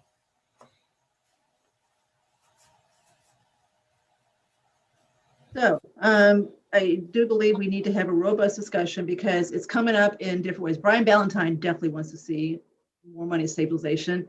I actually am in the camp that we probably do need to stabilize free cash so that thing doesn't bounce up and down like it has. Because I mean, that's your starting point. That's the money in the bank. And if you start off with $500,000 less than the previous year, you're already in a huge hole to start out with the next budget year. So I'm coming around to at least wanting to have a good, robust discussion about doing this. And I don't really care whether you call it capital or free cash or just general. I'm not sure. It doesn't matter to me. Just so we end up in a place where we just don't bounce the stuff around anymore. And the two places that bounce are free cash and capital. So that probably does need to be the two places we focus on as far as trying to truly stabilize them. So we've got a gradual slope on those and not this up and down, up and down, up and down that we are looking at. Kathy, Go ahead. so, as someone that's not an accountant, this discussion has been harder for me to follow. But it is basically what you're talking about, the stabilization funds, like rainy day funds, and you're raising money for in fiscal year 22, and you're with a plan not to spend it in fiscal year 22, to just hold I it. don't know how we raise it in fiscal year 22, so it may be 23 before we Okay. try to raise Now, it. is there some, a little bit of a discordance between that idea and what we were talking about before, which was, well, we want to get control of these revolving funds because we don't like that we want to exert more control over how every dollar is spent. And now we're talking about actually kind of baking in more to the budget of pockets of money, which would eventually end up getting spent somehow, right? And through some kind of like a reserve fund transfer process. I don't think the two are that connected. We're talking Okay. about basically establishing, the state does call it a rainy day fund. The reason the state balanced its budget this year is they drew $2 billion out of the rainy day fund. The state's got a big rainy day fund. So they were able to, even with the pandemic, balance their budget, but they had to do it by pulling money out of the rainy day fund, right? So we're talking about increasing our rainy day fund so that every year our capital is steady. So it goes up, 3%, 4%. So it's $1 million and goes up to $1.030 million. So if you've got $1.5 million on the table, but you only want $1.030 million or to hit the tax rate, then you pull $470,000 out of that rainy day fund for that year. For the next year, if your actual capital is $800, then you're able to put $200 back into the rainy day fund. Now, see, our problem is, I don't know what year we can do this. I mean, that's we can talk about it as far as, being the right thing to do, but then you've got to find the money to do it. And so the budget just doesn't look good. We know it didn't look good this year. It doesn't look much better next year. It just doesn't look good in the next couple of years. So I don't know where we find the money unless we just suck it in and say to the town, if you want to do this, you're going to have a high tax rate this year so we can start this fund and get it up to something that looks a little bit more robust than what we have right now. So we can propose these all day long, but you got to pay for them, So yes, capital planning can say, we really think we should end up with a capitalization or a stabilization fund. Then you're going to say, well, then, okay, where are we going to get the money to do it, especially in fiscal year 22? some towns earmark new revenue to stabilization, like the meals tax goes to some towns' road stabilization funds and things like that. We're going to talk about revenue in just a second as far as other revenue. So yeah, you could do that. There's no, the pot money is going to start coming in regularly now, the money from the medical dispensary here. And so that's not in any budget right now, and it's about 75,000. The meals tax is not in any projection right now. So yeah, those two things you could say as they come in, we're going to feed the stabilization fund. You certainly could do that.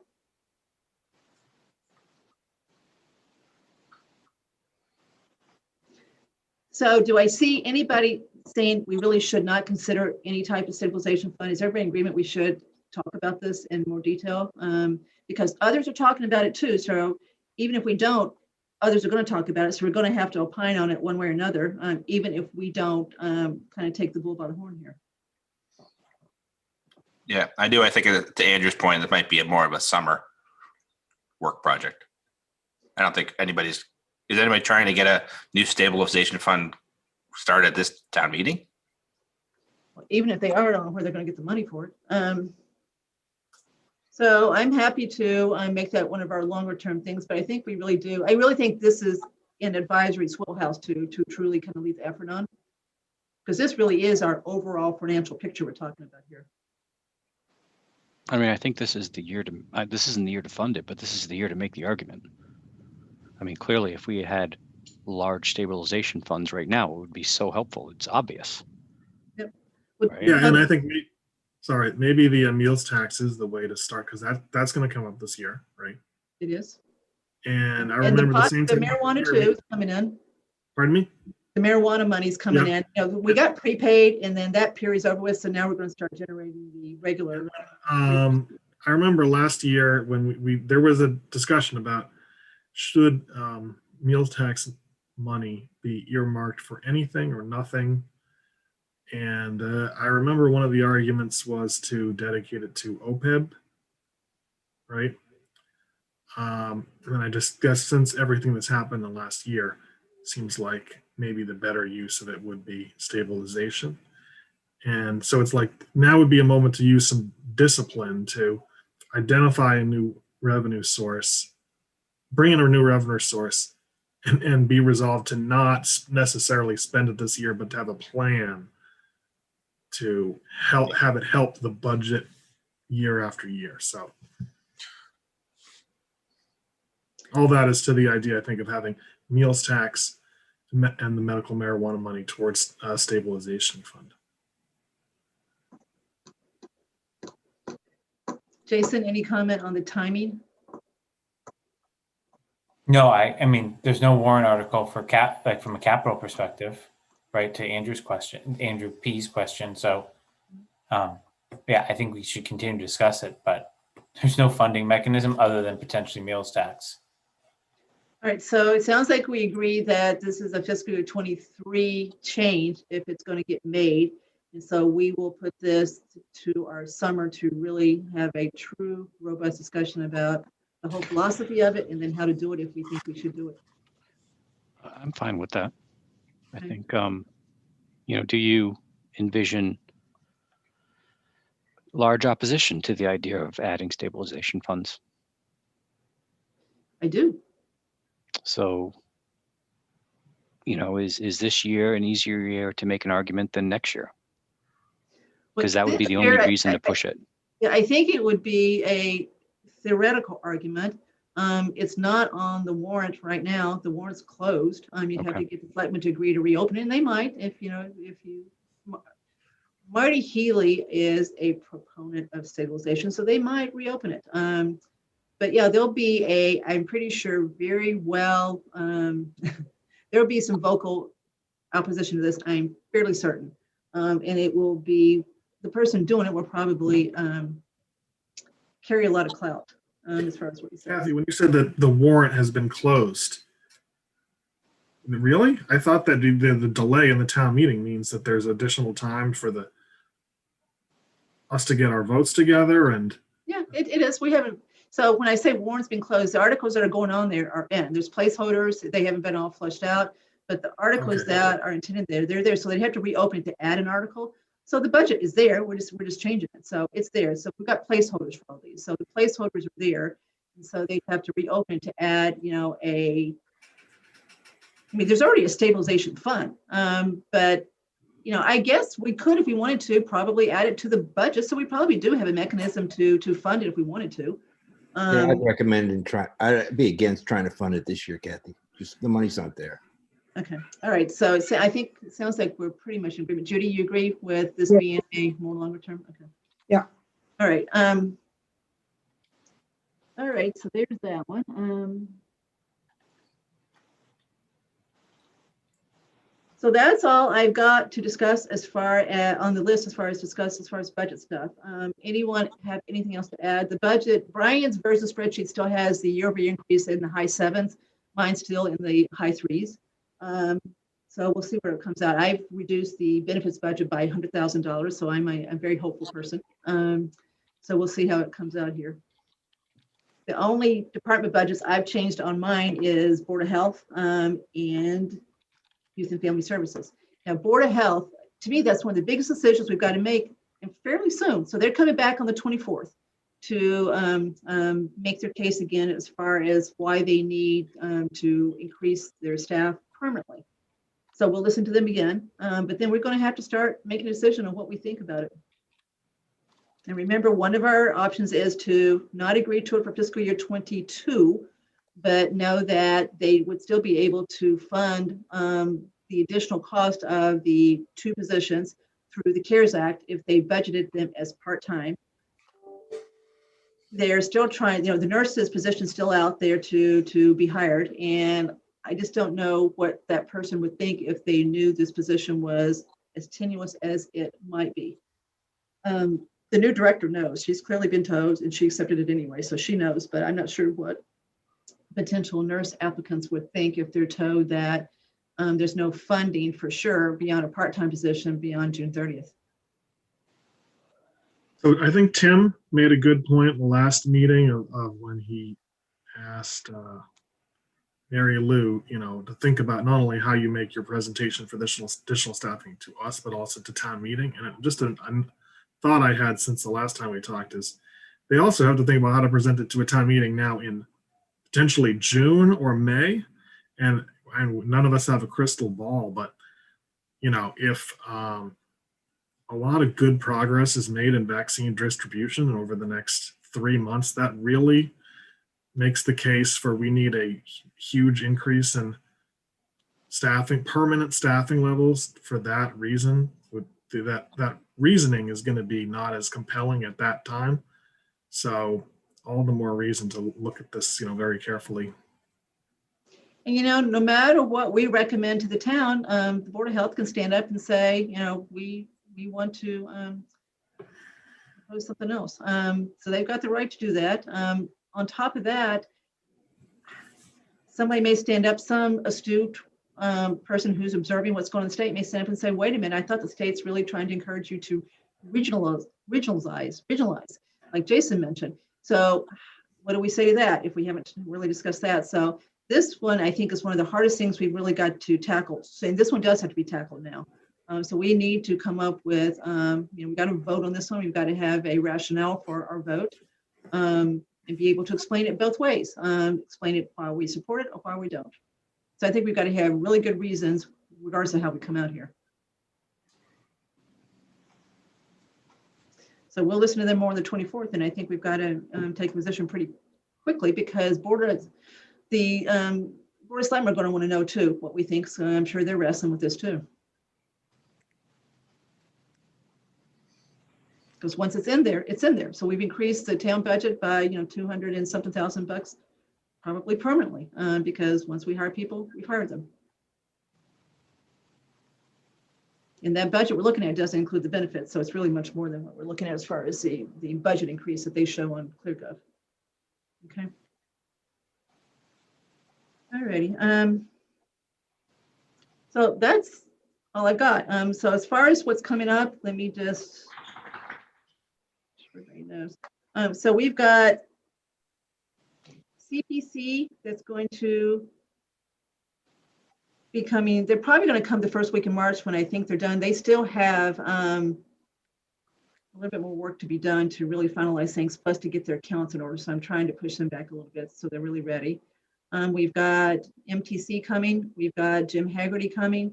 I'm going to invite Historic so we can talk about South Union so we know where they stand as far as that one goes. And that's pretty much it, unless we invite departments back after they, Mr. Rooney? Yeah, Kathy, are we, or have we, if, in which case I don't recall, gonna have a discussion with EDC? Well, we had one. did. So John, they came, John Wood came. Yeah, Do you want to have another one? well, what I'd like to know, and maybe it doesn't require a meeting, and maybe if I'm the only one who wants to know this, it's not as compelling, but I'd like to know what the vacancy rate is, particularly on Route 9, and what the revenue that would be associated with the full vacancy situation. And I think they could probably tell us that. But I don't know if, I was driving the other day and you could tell where businesses are operating by who plowed their parking lot and who didn't.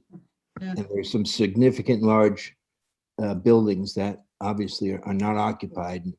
Just want to know what type of revenue is the town missing out on by those vacancies? Well, Paul Sabelli is going to know that soon, right? The abatements have to be in by the end of the month, but they can be postmarked. So he's waiting a couple more days. And then he's going to report to us what he has received. So that's where you're going to see the impact of this is who has applied for commercial abatements. So he's going to give us a report as soon as he knows more than he does. I talked to him this morning. But you're right. They told us what the vacancy was. I don't know if anybody remembers. I think it was like, whatever it was, to me, they were low because I just know how vacant my building is. I think they said maybe 25%. It's 25 or 30, if I remember correctly. So it's high, no doubt about it. And then you've got some businesses, really, really suffering. Tomaso's had to close down again. Half of that little plaza is empty. So yeah, there's definitely problems here, no doubt about it. All right, so if everybody's okay, let's turn to the warrant articles as far as the non-budget ones and talk about who we want to come in to talk to us. So I've listed the ones that I think are the potential ones in that category. So I'm going to go through these pretty quickly. So we've got 3 CPC warrant articles so far that actually involve new projects. So those are the St. Mark's Bell Tower, the townhouse windows and facade, and the Calendar Field restoration. So CPC is going to come. Who else do you want to hear from besides CPC as far as any of those 3 projects? You want the church to come back? I don't think so. Jason, I want to make sure you weigh in on these since you weren't part of advisory. I've read up on it and have a position, so So you're fine with not. I don't have any question. I don't have any questions for the proponents. Okay, does anybody want to see St. Mark's come back? Now, they have lowered what they're asking for by more than half, just so you know, but does that, I don't know if that changes anything. Okay, so no to that one, right? What about rec for Calendar Field? We're also going to hear from capital planning on Calendar Field too. So all the ones that are capital, we're going to hear from capital planning too. What's the spend on the Calendar Field project? 238,750. And that's still designed to flood every decade, isn't it? They say they've got it solved. So Okay, because I thought it was designed by, it was by design. They expected to flood every decade. We were told that initially, Tim, and then we were told later that they think they've got it worked out so that that is no longer the case. Anybody disagree with what I just said?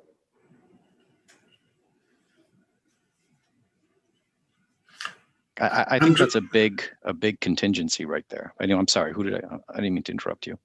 That's okay. So do you want someone to come in to talk about that issue, the actual, you want the engineer that they've worked with to come in? Or Maybe bring Don Dumont in? I just want, the engineer can send a report that says, and we explicitly are telling you and guaranteeing that it's no longer going to flood every 10 years. So, investing that much money in a field that was originally designed to flood makes no sense. Yeah, I'm not sure you're gonna get that specific, Tim, in any sort of report. I think it's an important point that town meeting really needs to understand. You know, why are we investing money in a field that floods? Who's our rec liaison, Andrew? Yep. Can you get what there is? Can you go find the latest report that I think says solves the problem? Yeah, I think there's also a few, I think CPC reviewed it. And there's a good video on kind of reviewing the plans and the stormwater management plan and things like that. But I'll try So to. will you gather what there is, get to all of us, and then let's bring CPC in and talk to them about it. Yeah, I was going to say, do you think Freddie could just send us? I mean, I'm sure Freddie has the report or what have you. I know they looked at it. They must have. Yeah, so let's get it ahead of time so that we're ready for them when they come in. Okay? Sounds good. Okay, so we'll talk to CPC about that one. We won't ask Rec to come back on that one. Townhouse, anybody want to hear anything other than what CPC is going to tell us about the townhouse windows and what Capital's going to tell us about the townhouse windows? That's a big project, $2.2 million. Well, it's not just the windows, right? It's windows and facade. And the facade, yeah.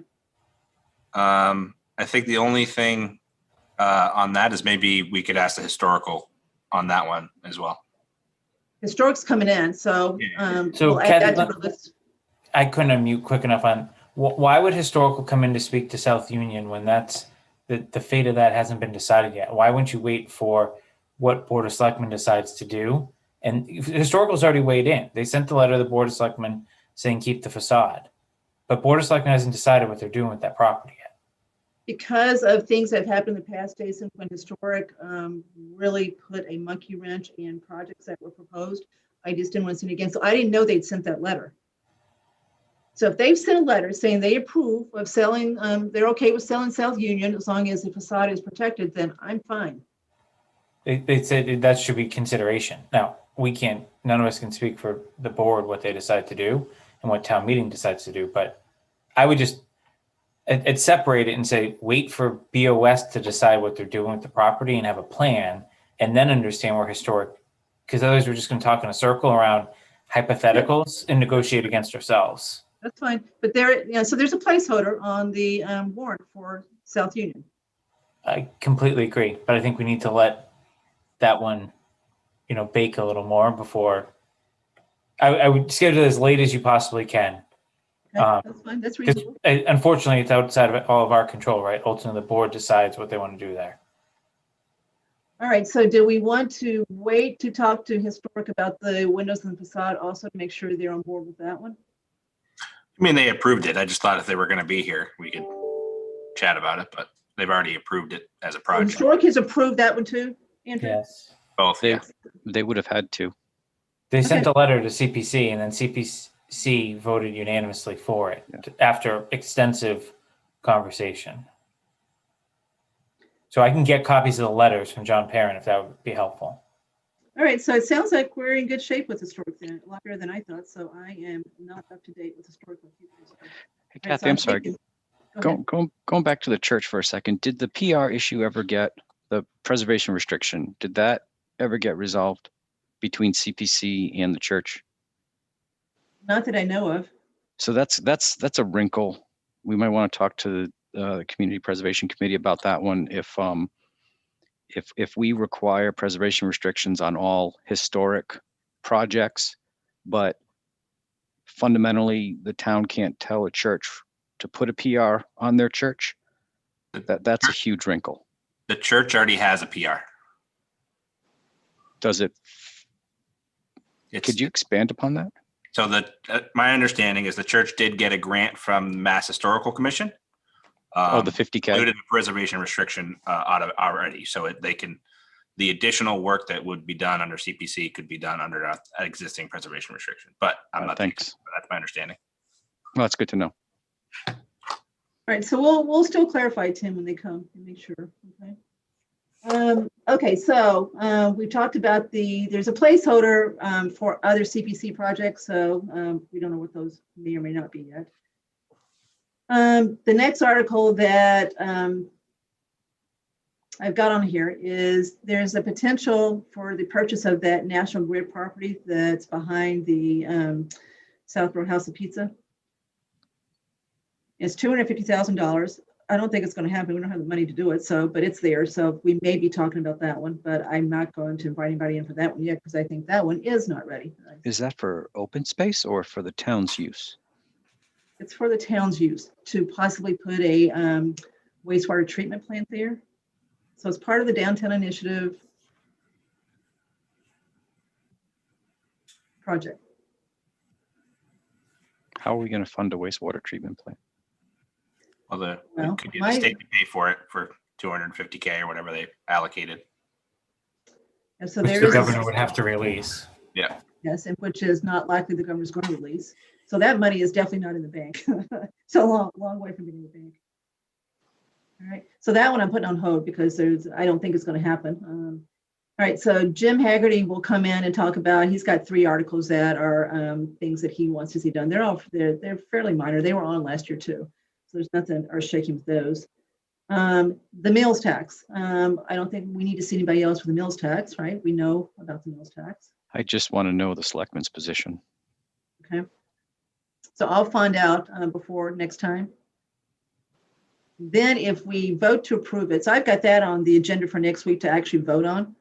I don't know what else. I mean, we've got that one. We know the details. And the question there is, do we want to basically talk about the timing? Do we want it to be effective later than 7/1, given that restaurants are still probably going to be struggling at that point? Yeah, I don't think we could push it out to January or something. Still, it's not their cost. It's a pass-through tax, but I'm not sure that the optics are great to do anything to burn a restaurant at this point. They really, they have just truly been hammered with the pandemic. All right, so we will talk about whether we're ready to vote on that next week and whether we want to tweak the actual implementation time. Okay, so think about that between now and next week. Should we push it back to January 1st or next April 1st or next July 1st? All right, the public accessibility bylaw. So I'm confused about this one. I think this is the one this is our disability bylaw that the disability committee is involved in. Is Tim Litt in the? Yeah, Can you bring, Jason, can you bring Mr. Litt in for just a minute? Yeah. Tim, just raise your hand if you're good to be brought in. I guess he does have a choice, doesn't he? Should be in. Hey, Tim. You're muted. There you go. Hey, Tim. Greetings. So have you read Article 33, proposed Article 33? It should not have changed since I wrote it last year. So it's the same one, right? Yes, But I think the title's changed maybe a little bit. That's what's throwing me. it should be called the Southborough Public Accessibility Committee. It is. Okay, it is. So you think it's exactly the same thing? I haven't seen the draft warrant, but the agreement was that the carryover articles were to be carried over letter for letter. Okay. All right. So who should we bring in to talk about that one? Well, Who's on the committee right now? So technically, the article is sponsored by the selectmen. It was originated by the ADA committee. Bill Sines is the chair. It was actually written, except for a few tweaks by Marty Healy, by me. So Bill can talk about it if you want an official thing, or if you want the general strategy and philosophy thing, that's me. Okay. I guess I'm Right. willing to do it. I'm not going to step on the committee's prerogative to speak for itself. All right. So I'll talk to Bill and see what he wants to do and let you know. Sure. Okay. All right. Thank you. All right. Let's see. Next one is the advisory bylaw. So I want to vote officially on the article next week. We voted on the language. Let's vote on the actual article next week. So we're done. And one thing I have not mentioned is John Butler believes strongly that we should sponsor that article. That it should not be Board of Selectmen. He says it's a, advisory bylaw. Advisory is part of legislative branch. It should be your sponsorship. He said it's what it should be. So does anybody disagree with that? Kathy, are you talking about the one that I've been working on all day today? Did Butler talk to us and then? Yeah, and we voted. We agreed with the language on his PowerPoint slide. So I'm not sure what you're working on, Judy. I'm beginning to wonder. Me So, too. So don't work on it anymore. We're pretty much Good. done. We voted on it officially. okay. So does anyone disagree with John's statement that advisory should sponsor this article? No, Okay, next one is making capital planning committee a standing committee. We will talk about that one for sure. I don't know that we need to bring anybody for that one. That we've got plenty of people here that can speak to that one. All right, Andrew D, you're up. So we've got 36, 37, and 38 that are long and complicated and require a zoning attorney. So 36, we're amending the zoning code. 37 is the illumination bylaw, and then again 38, it's more, it's 4, 36, 37, 38, 39. 39 is the downtown overlay district. 37 is the illumination bylaw, and then 36 and 38 are other changes to the zoning bylaw that I think were on last year. I think they're both I think all 4 are carried forward. I know 3 of them are. I think all 4 are. So Andrew, we need help. Are we going to have a substantive discussion on this tonight, Kathy? No, we're just trying to pick which ones. we Okay, want people to good, come because in I'm not with. ready for that. Okay. No, so who do we want to come in and talk about these, Andrew and John? Planning board for all 4? ZBA? no, I think the planning board. So here's, okay, of the 4 that you mentioned, 3 of them we discussed last spring, Yep. right?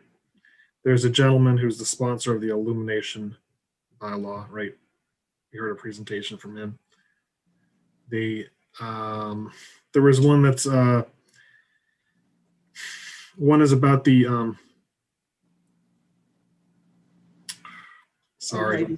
Overlay district. Yeah, that I think I saw in the Board of Selectmen minutes from January 19th that they voted to approve a kind of consensus bylaw revision, and then there would be a series of public forums to discuss it, but there hasn't been a public hearing before the planning board yet. I mean, all that's to say that maybe we can bring in someone from the planning board, but is it a little bit too early to do that, given that it sounds like maybe after there's a public forum, you might have a better sense. Will of you where look at all 4 of them and make a recommendation next week as to what you think we should do timing wise? I mean, elimination I think is done.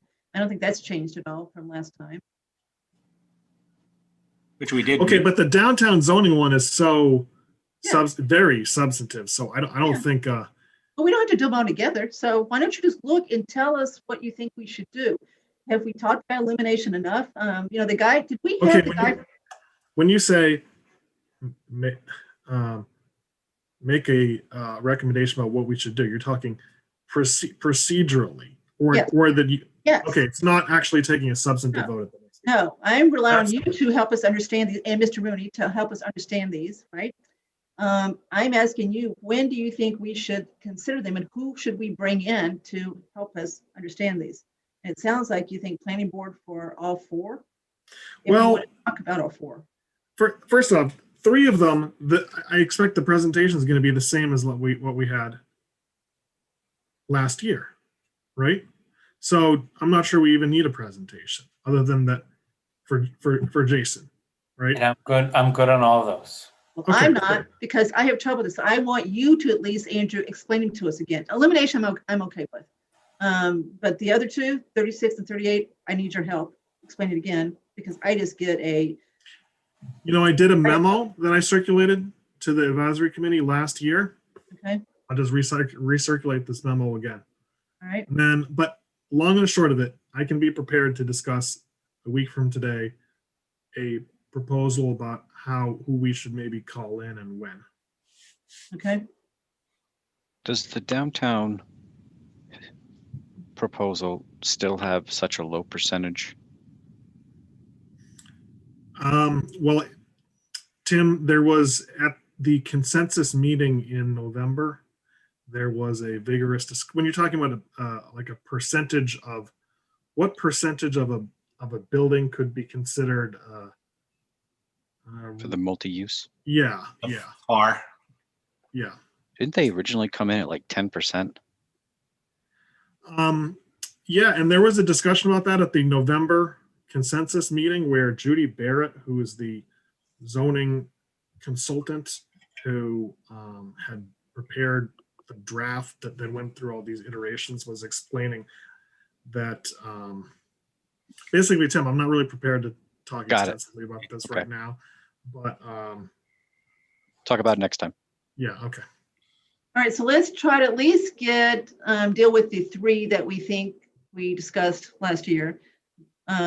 Get rid of those, right, as far as votes on those first, and then we will listen to Andrew as far as the timing for the overlay district when we think it's ready. Kathy, for the downtown one, I think the BOS we're talking about having like a public meeting about it.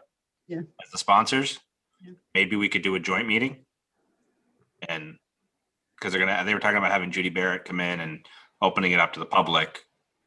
I don't know if that would be. We could post a meeting just so that we're, it's okay for Yeah. us all to be there. But I don't know any reason that we need to say anything. I think we should listen. Yeah. Right? Just saying, if we all are there, we hear the same message that the rest of the town is. And I think that hopefully gives us enough information.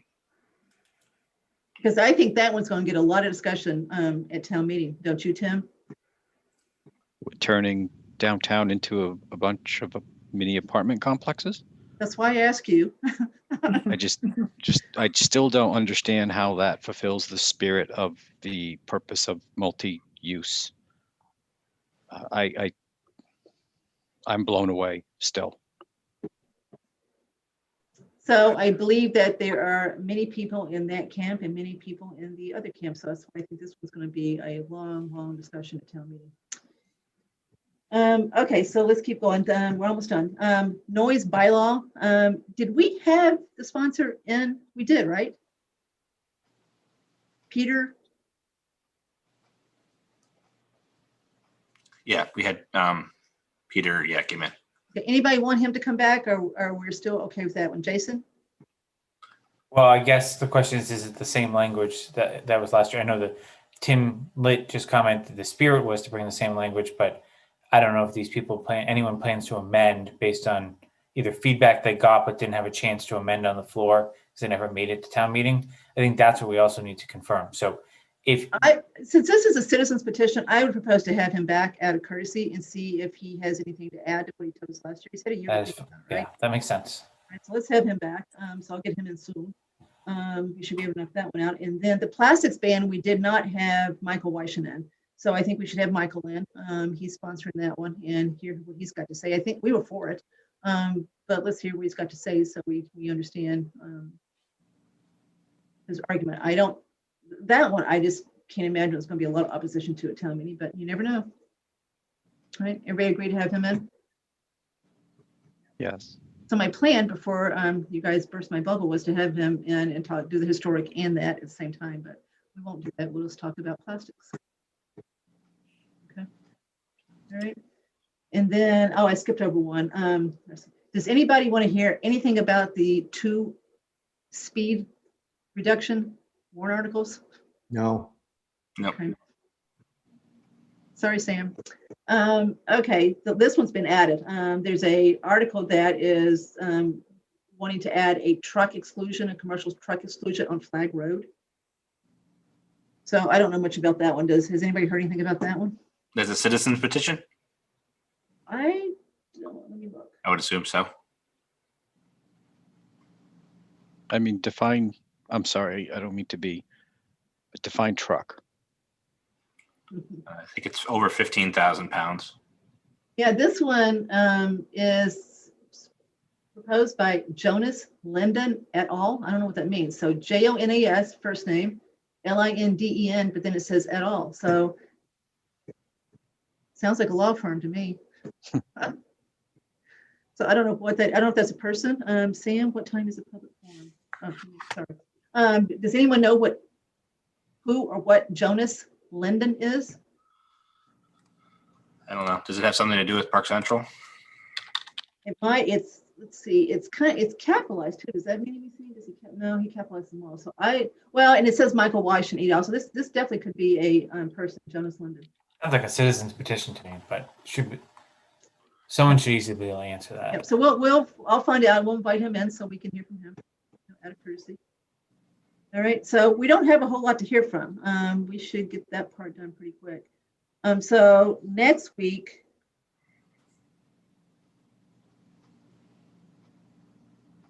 I'll see how many of these I can get in. I'll let you know. One other topic I wanted to talk about, but I didn't want to talk about it tonight because I want to read I want to go back and look at the auditor's presentation from last night. And I want to look at the financial statements that he was opining on for 6/30/20 and read the footnotes that talk about the pension liability and the OPEB liability. And then we'll talk more about that next week too. So one other thing too, to go back to the financial statements that we were talking about earlier, as far as what the auditor said about stabilization, he gave us a clean opinion, and that's always important. So yes, he may be concerned, but he wasn't concerned enough to do anything but give us a clean opinion. So that's always a good thing. All right. Kathy, we need to figure out when you want to do capital planning, which I know. Well, you know, I'm pushing it. I know. So I mean, that's integral to the budget, right? So I think my goal with capital planning is there's going to be votes on the final position. And then I think tentatively capital planning is going to go back to BOS on 2/16 on a variety of topics, one of which being FY22. Yep. So we've got to talk a little bit more about how to do that correctly, given our conflicts. So I've got it on my list, Jason. I haven't forgotten it, but not quite sure how we're going to do it, but we got to do it for sure. All right. Anything else? That's all I've got for tonight. It's 8:46. One thing that that Andrew said earlier that kind of triggered something in my head from the selectmen's meeting last night was OPEB and the rate of return we're getting on our trust fund being 2.2% last year. I don't know whether that's in our bailiwick to talk about investment policies or any of that kind of stuff, but I just thought that was pretty bad. Because you think that sounds a little bit low? Yeah. It does, doesn't it? All right, so we will talk about, so, you know, if you've got a chance, I've got the financials posted on the OneDrive. So if you can take a look at those before next week and actually read the footnotes that talk about our pension liability and our OPEB liability, that would be helpful. Judy, you're up. What did you say, John? Wasn't that Mr. Rooney? He put himself on mute. Yeah, Judy, you're up, is what I said. Oh, wait, we got to ask for public comment first. She's Oh, almost I'm up. sorry. Almost up, almost there. Okay, so anybody else have anything for tonight? I see Sam, I think is still in attending. Yes. He said in the chat that there is a public forum for the downtown bylaw at 2:16, and I just had asked him what time is it? Because I think that Andrew's comment that maybe we should, out of the abundance of caution, post it as a meeting so that if a number of us end up attending, I think that's going to be the most direct source of information about this very significant bylaw. So that We'll definitely post a meeting, so I agree. So we'll get a Yeah, meeting posted, so okay. everybody can do that. So if Sam could just, do we know what time it is? 7:30. Okay, Yeah. Thank you, Sam. thank you. So I'll post a meeting for whatever they're going to start 6:30, so we can be in as much as we want to in case you want to hear more than just that piece of it. It sounds Then I like think we'll have more of a base, we'll all have the same baseline of information before we have a substantive discussion, if as many of us as possible can attend that. so. Jason, you think you're going to do capital planning that night also? Yeah. Do you know if you're going early or late? I don't know. Lisa was taking lead on that, so I'll have to follow up. It's So going to that relate would- to South. It's going to relate to South Union and FY22 capital, and I think they have some questions on the school stuff as well. That's what I understand. So that would be interesting for you guys to listen to too, if that part of it also. So it would be a good meeting for us to go to, pretty much, sounds like from beginning to end. How is it Oh, going to good. work on 216 if we're not having a joint meeting with the selectmen, we're having our own meeting, but we're going to be part of the same Zoom call? How does that work?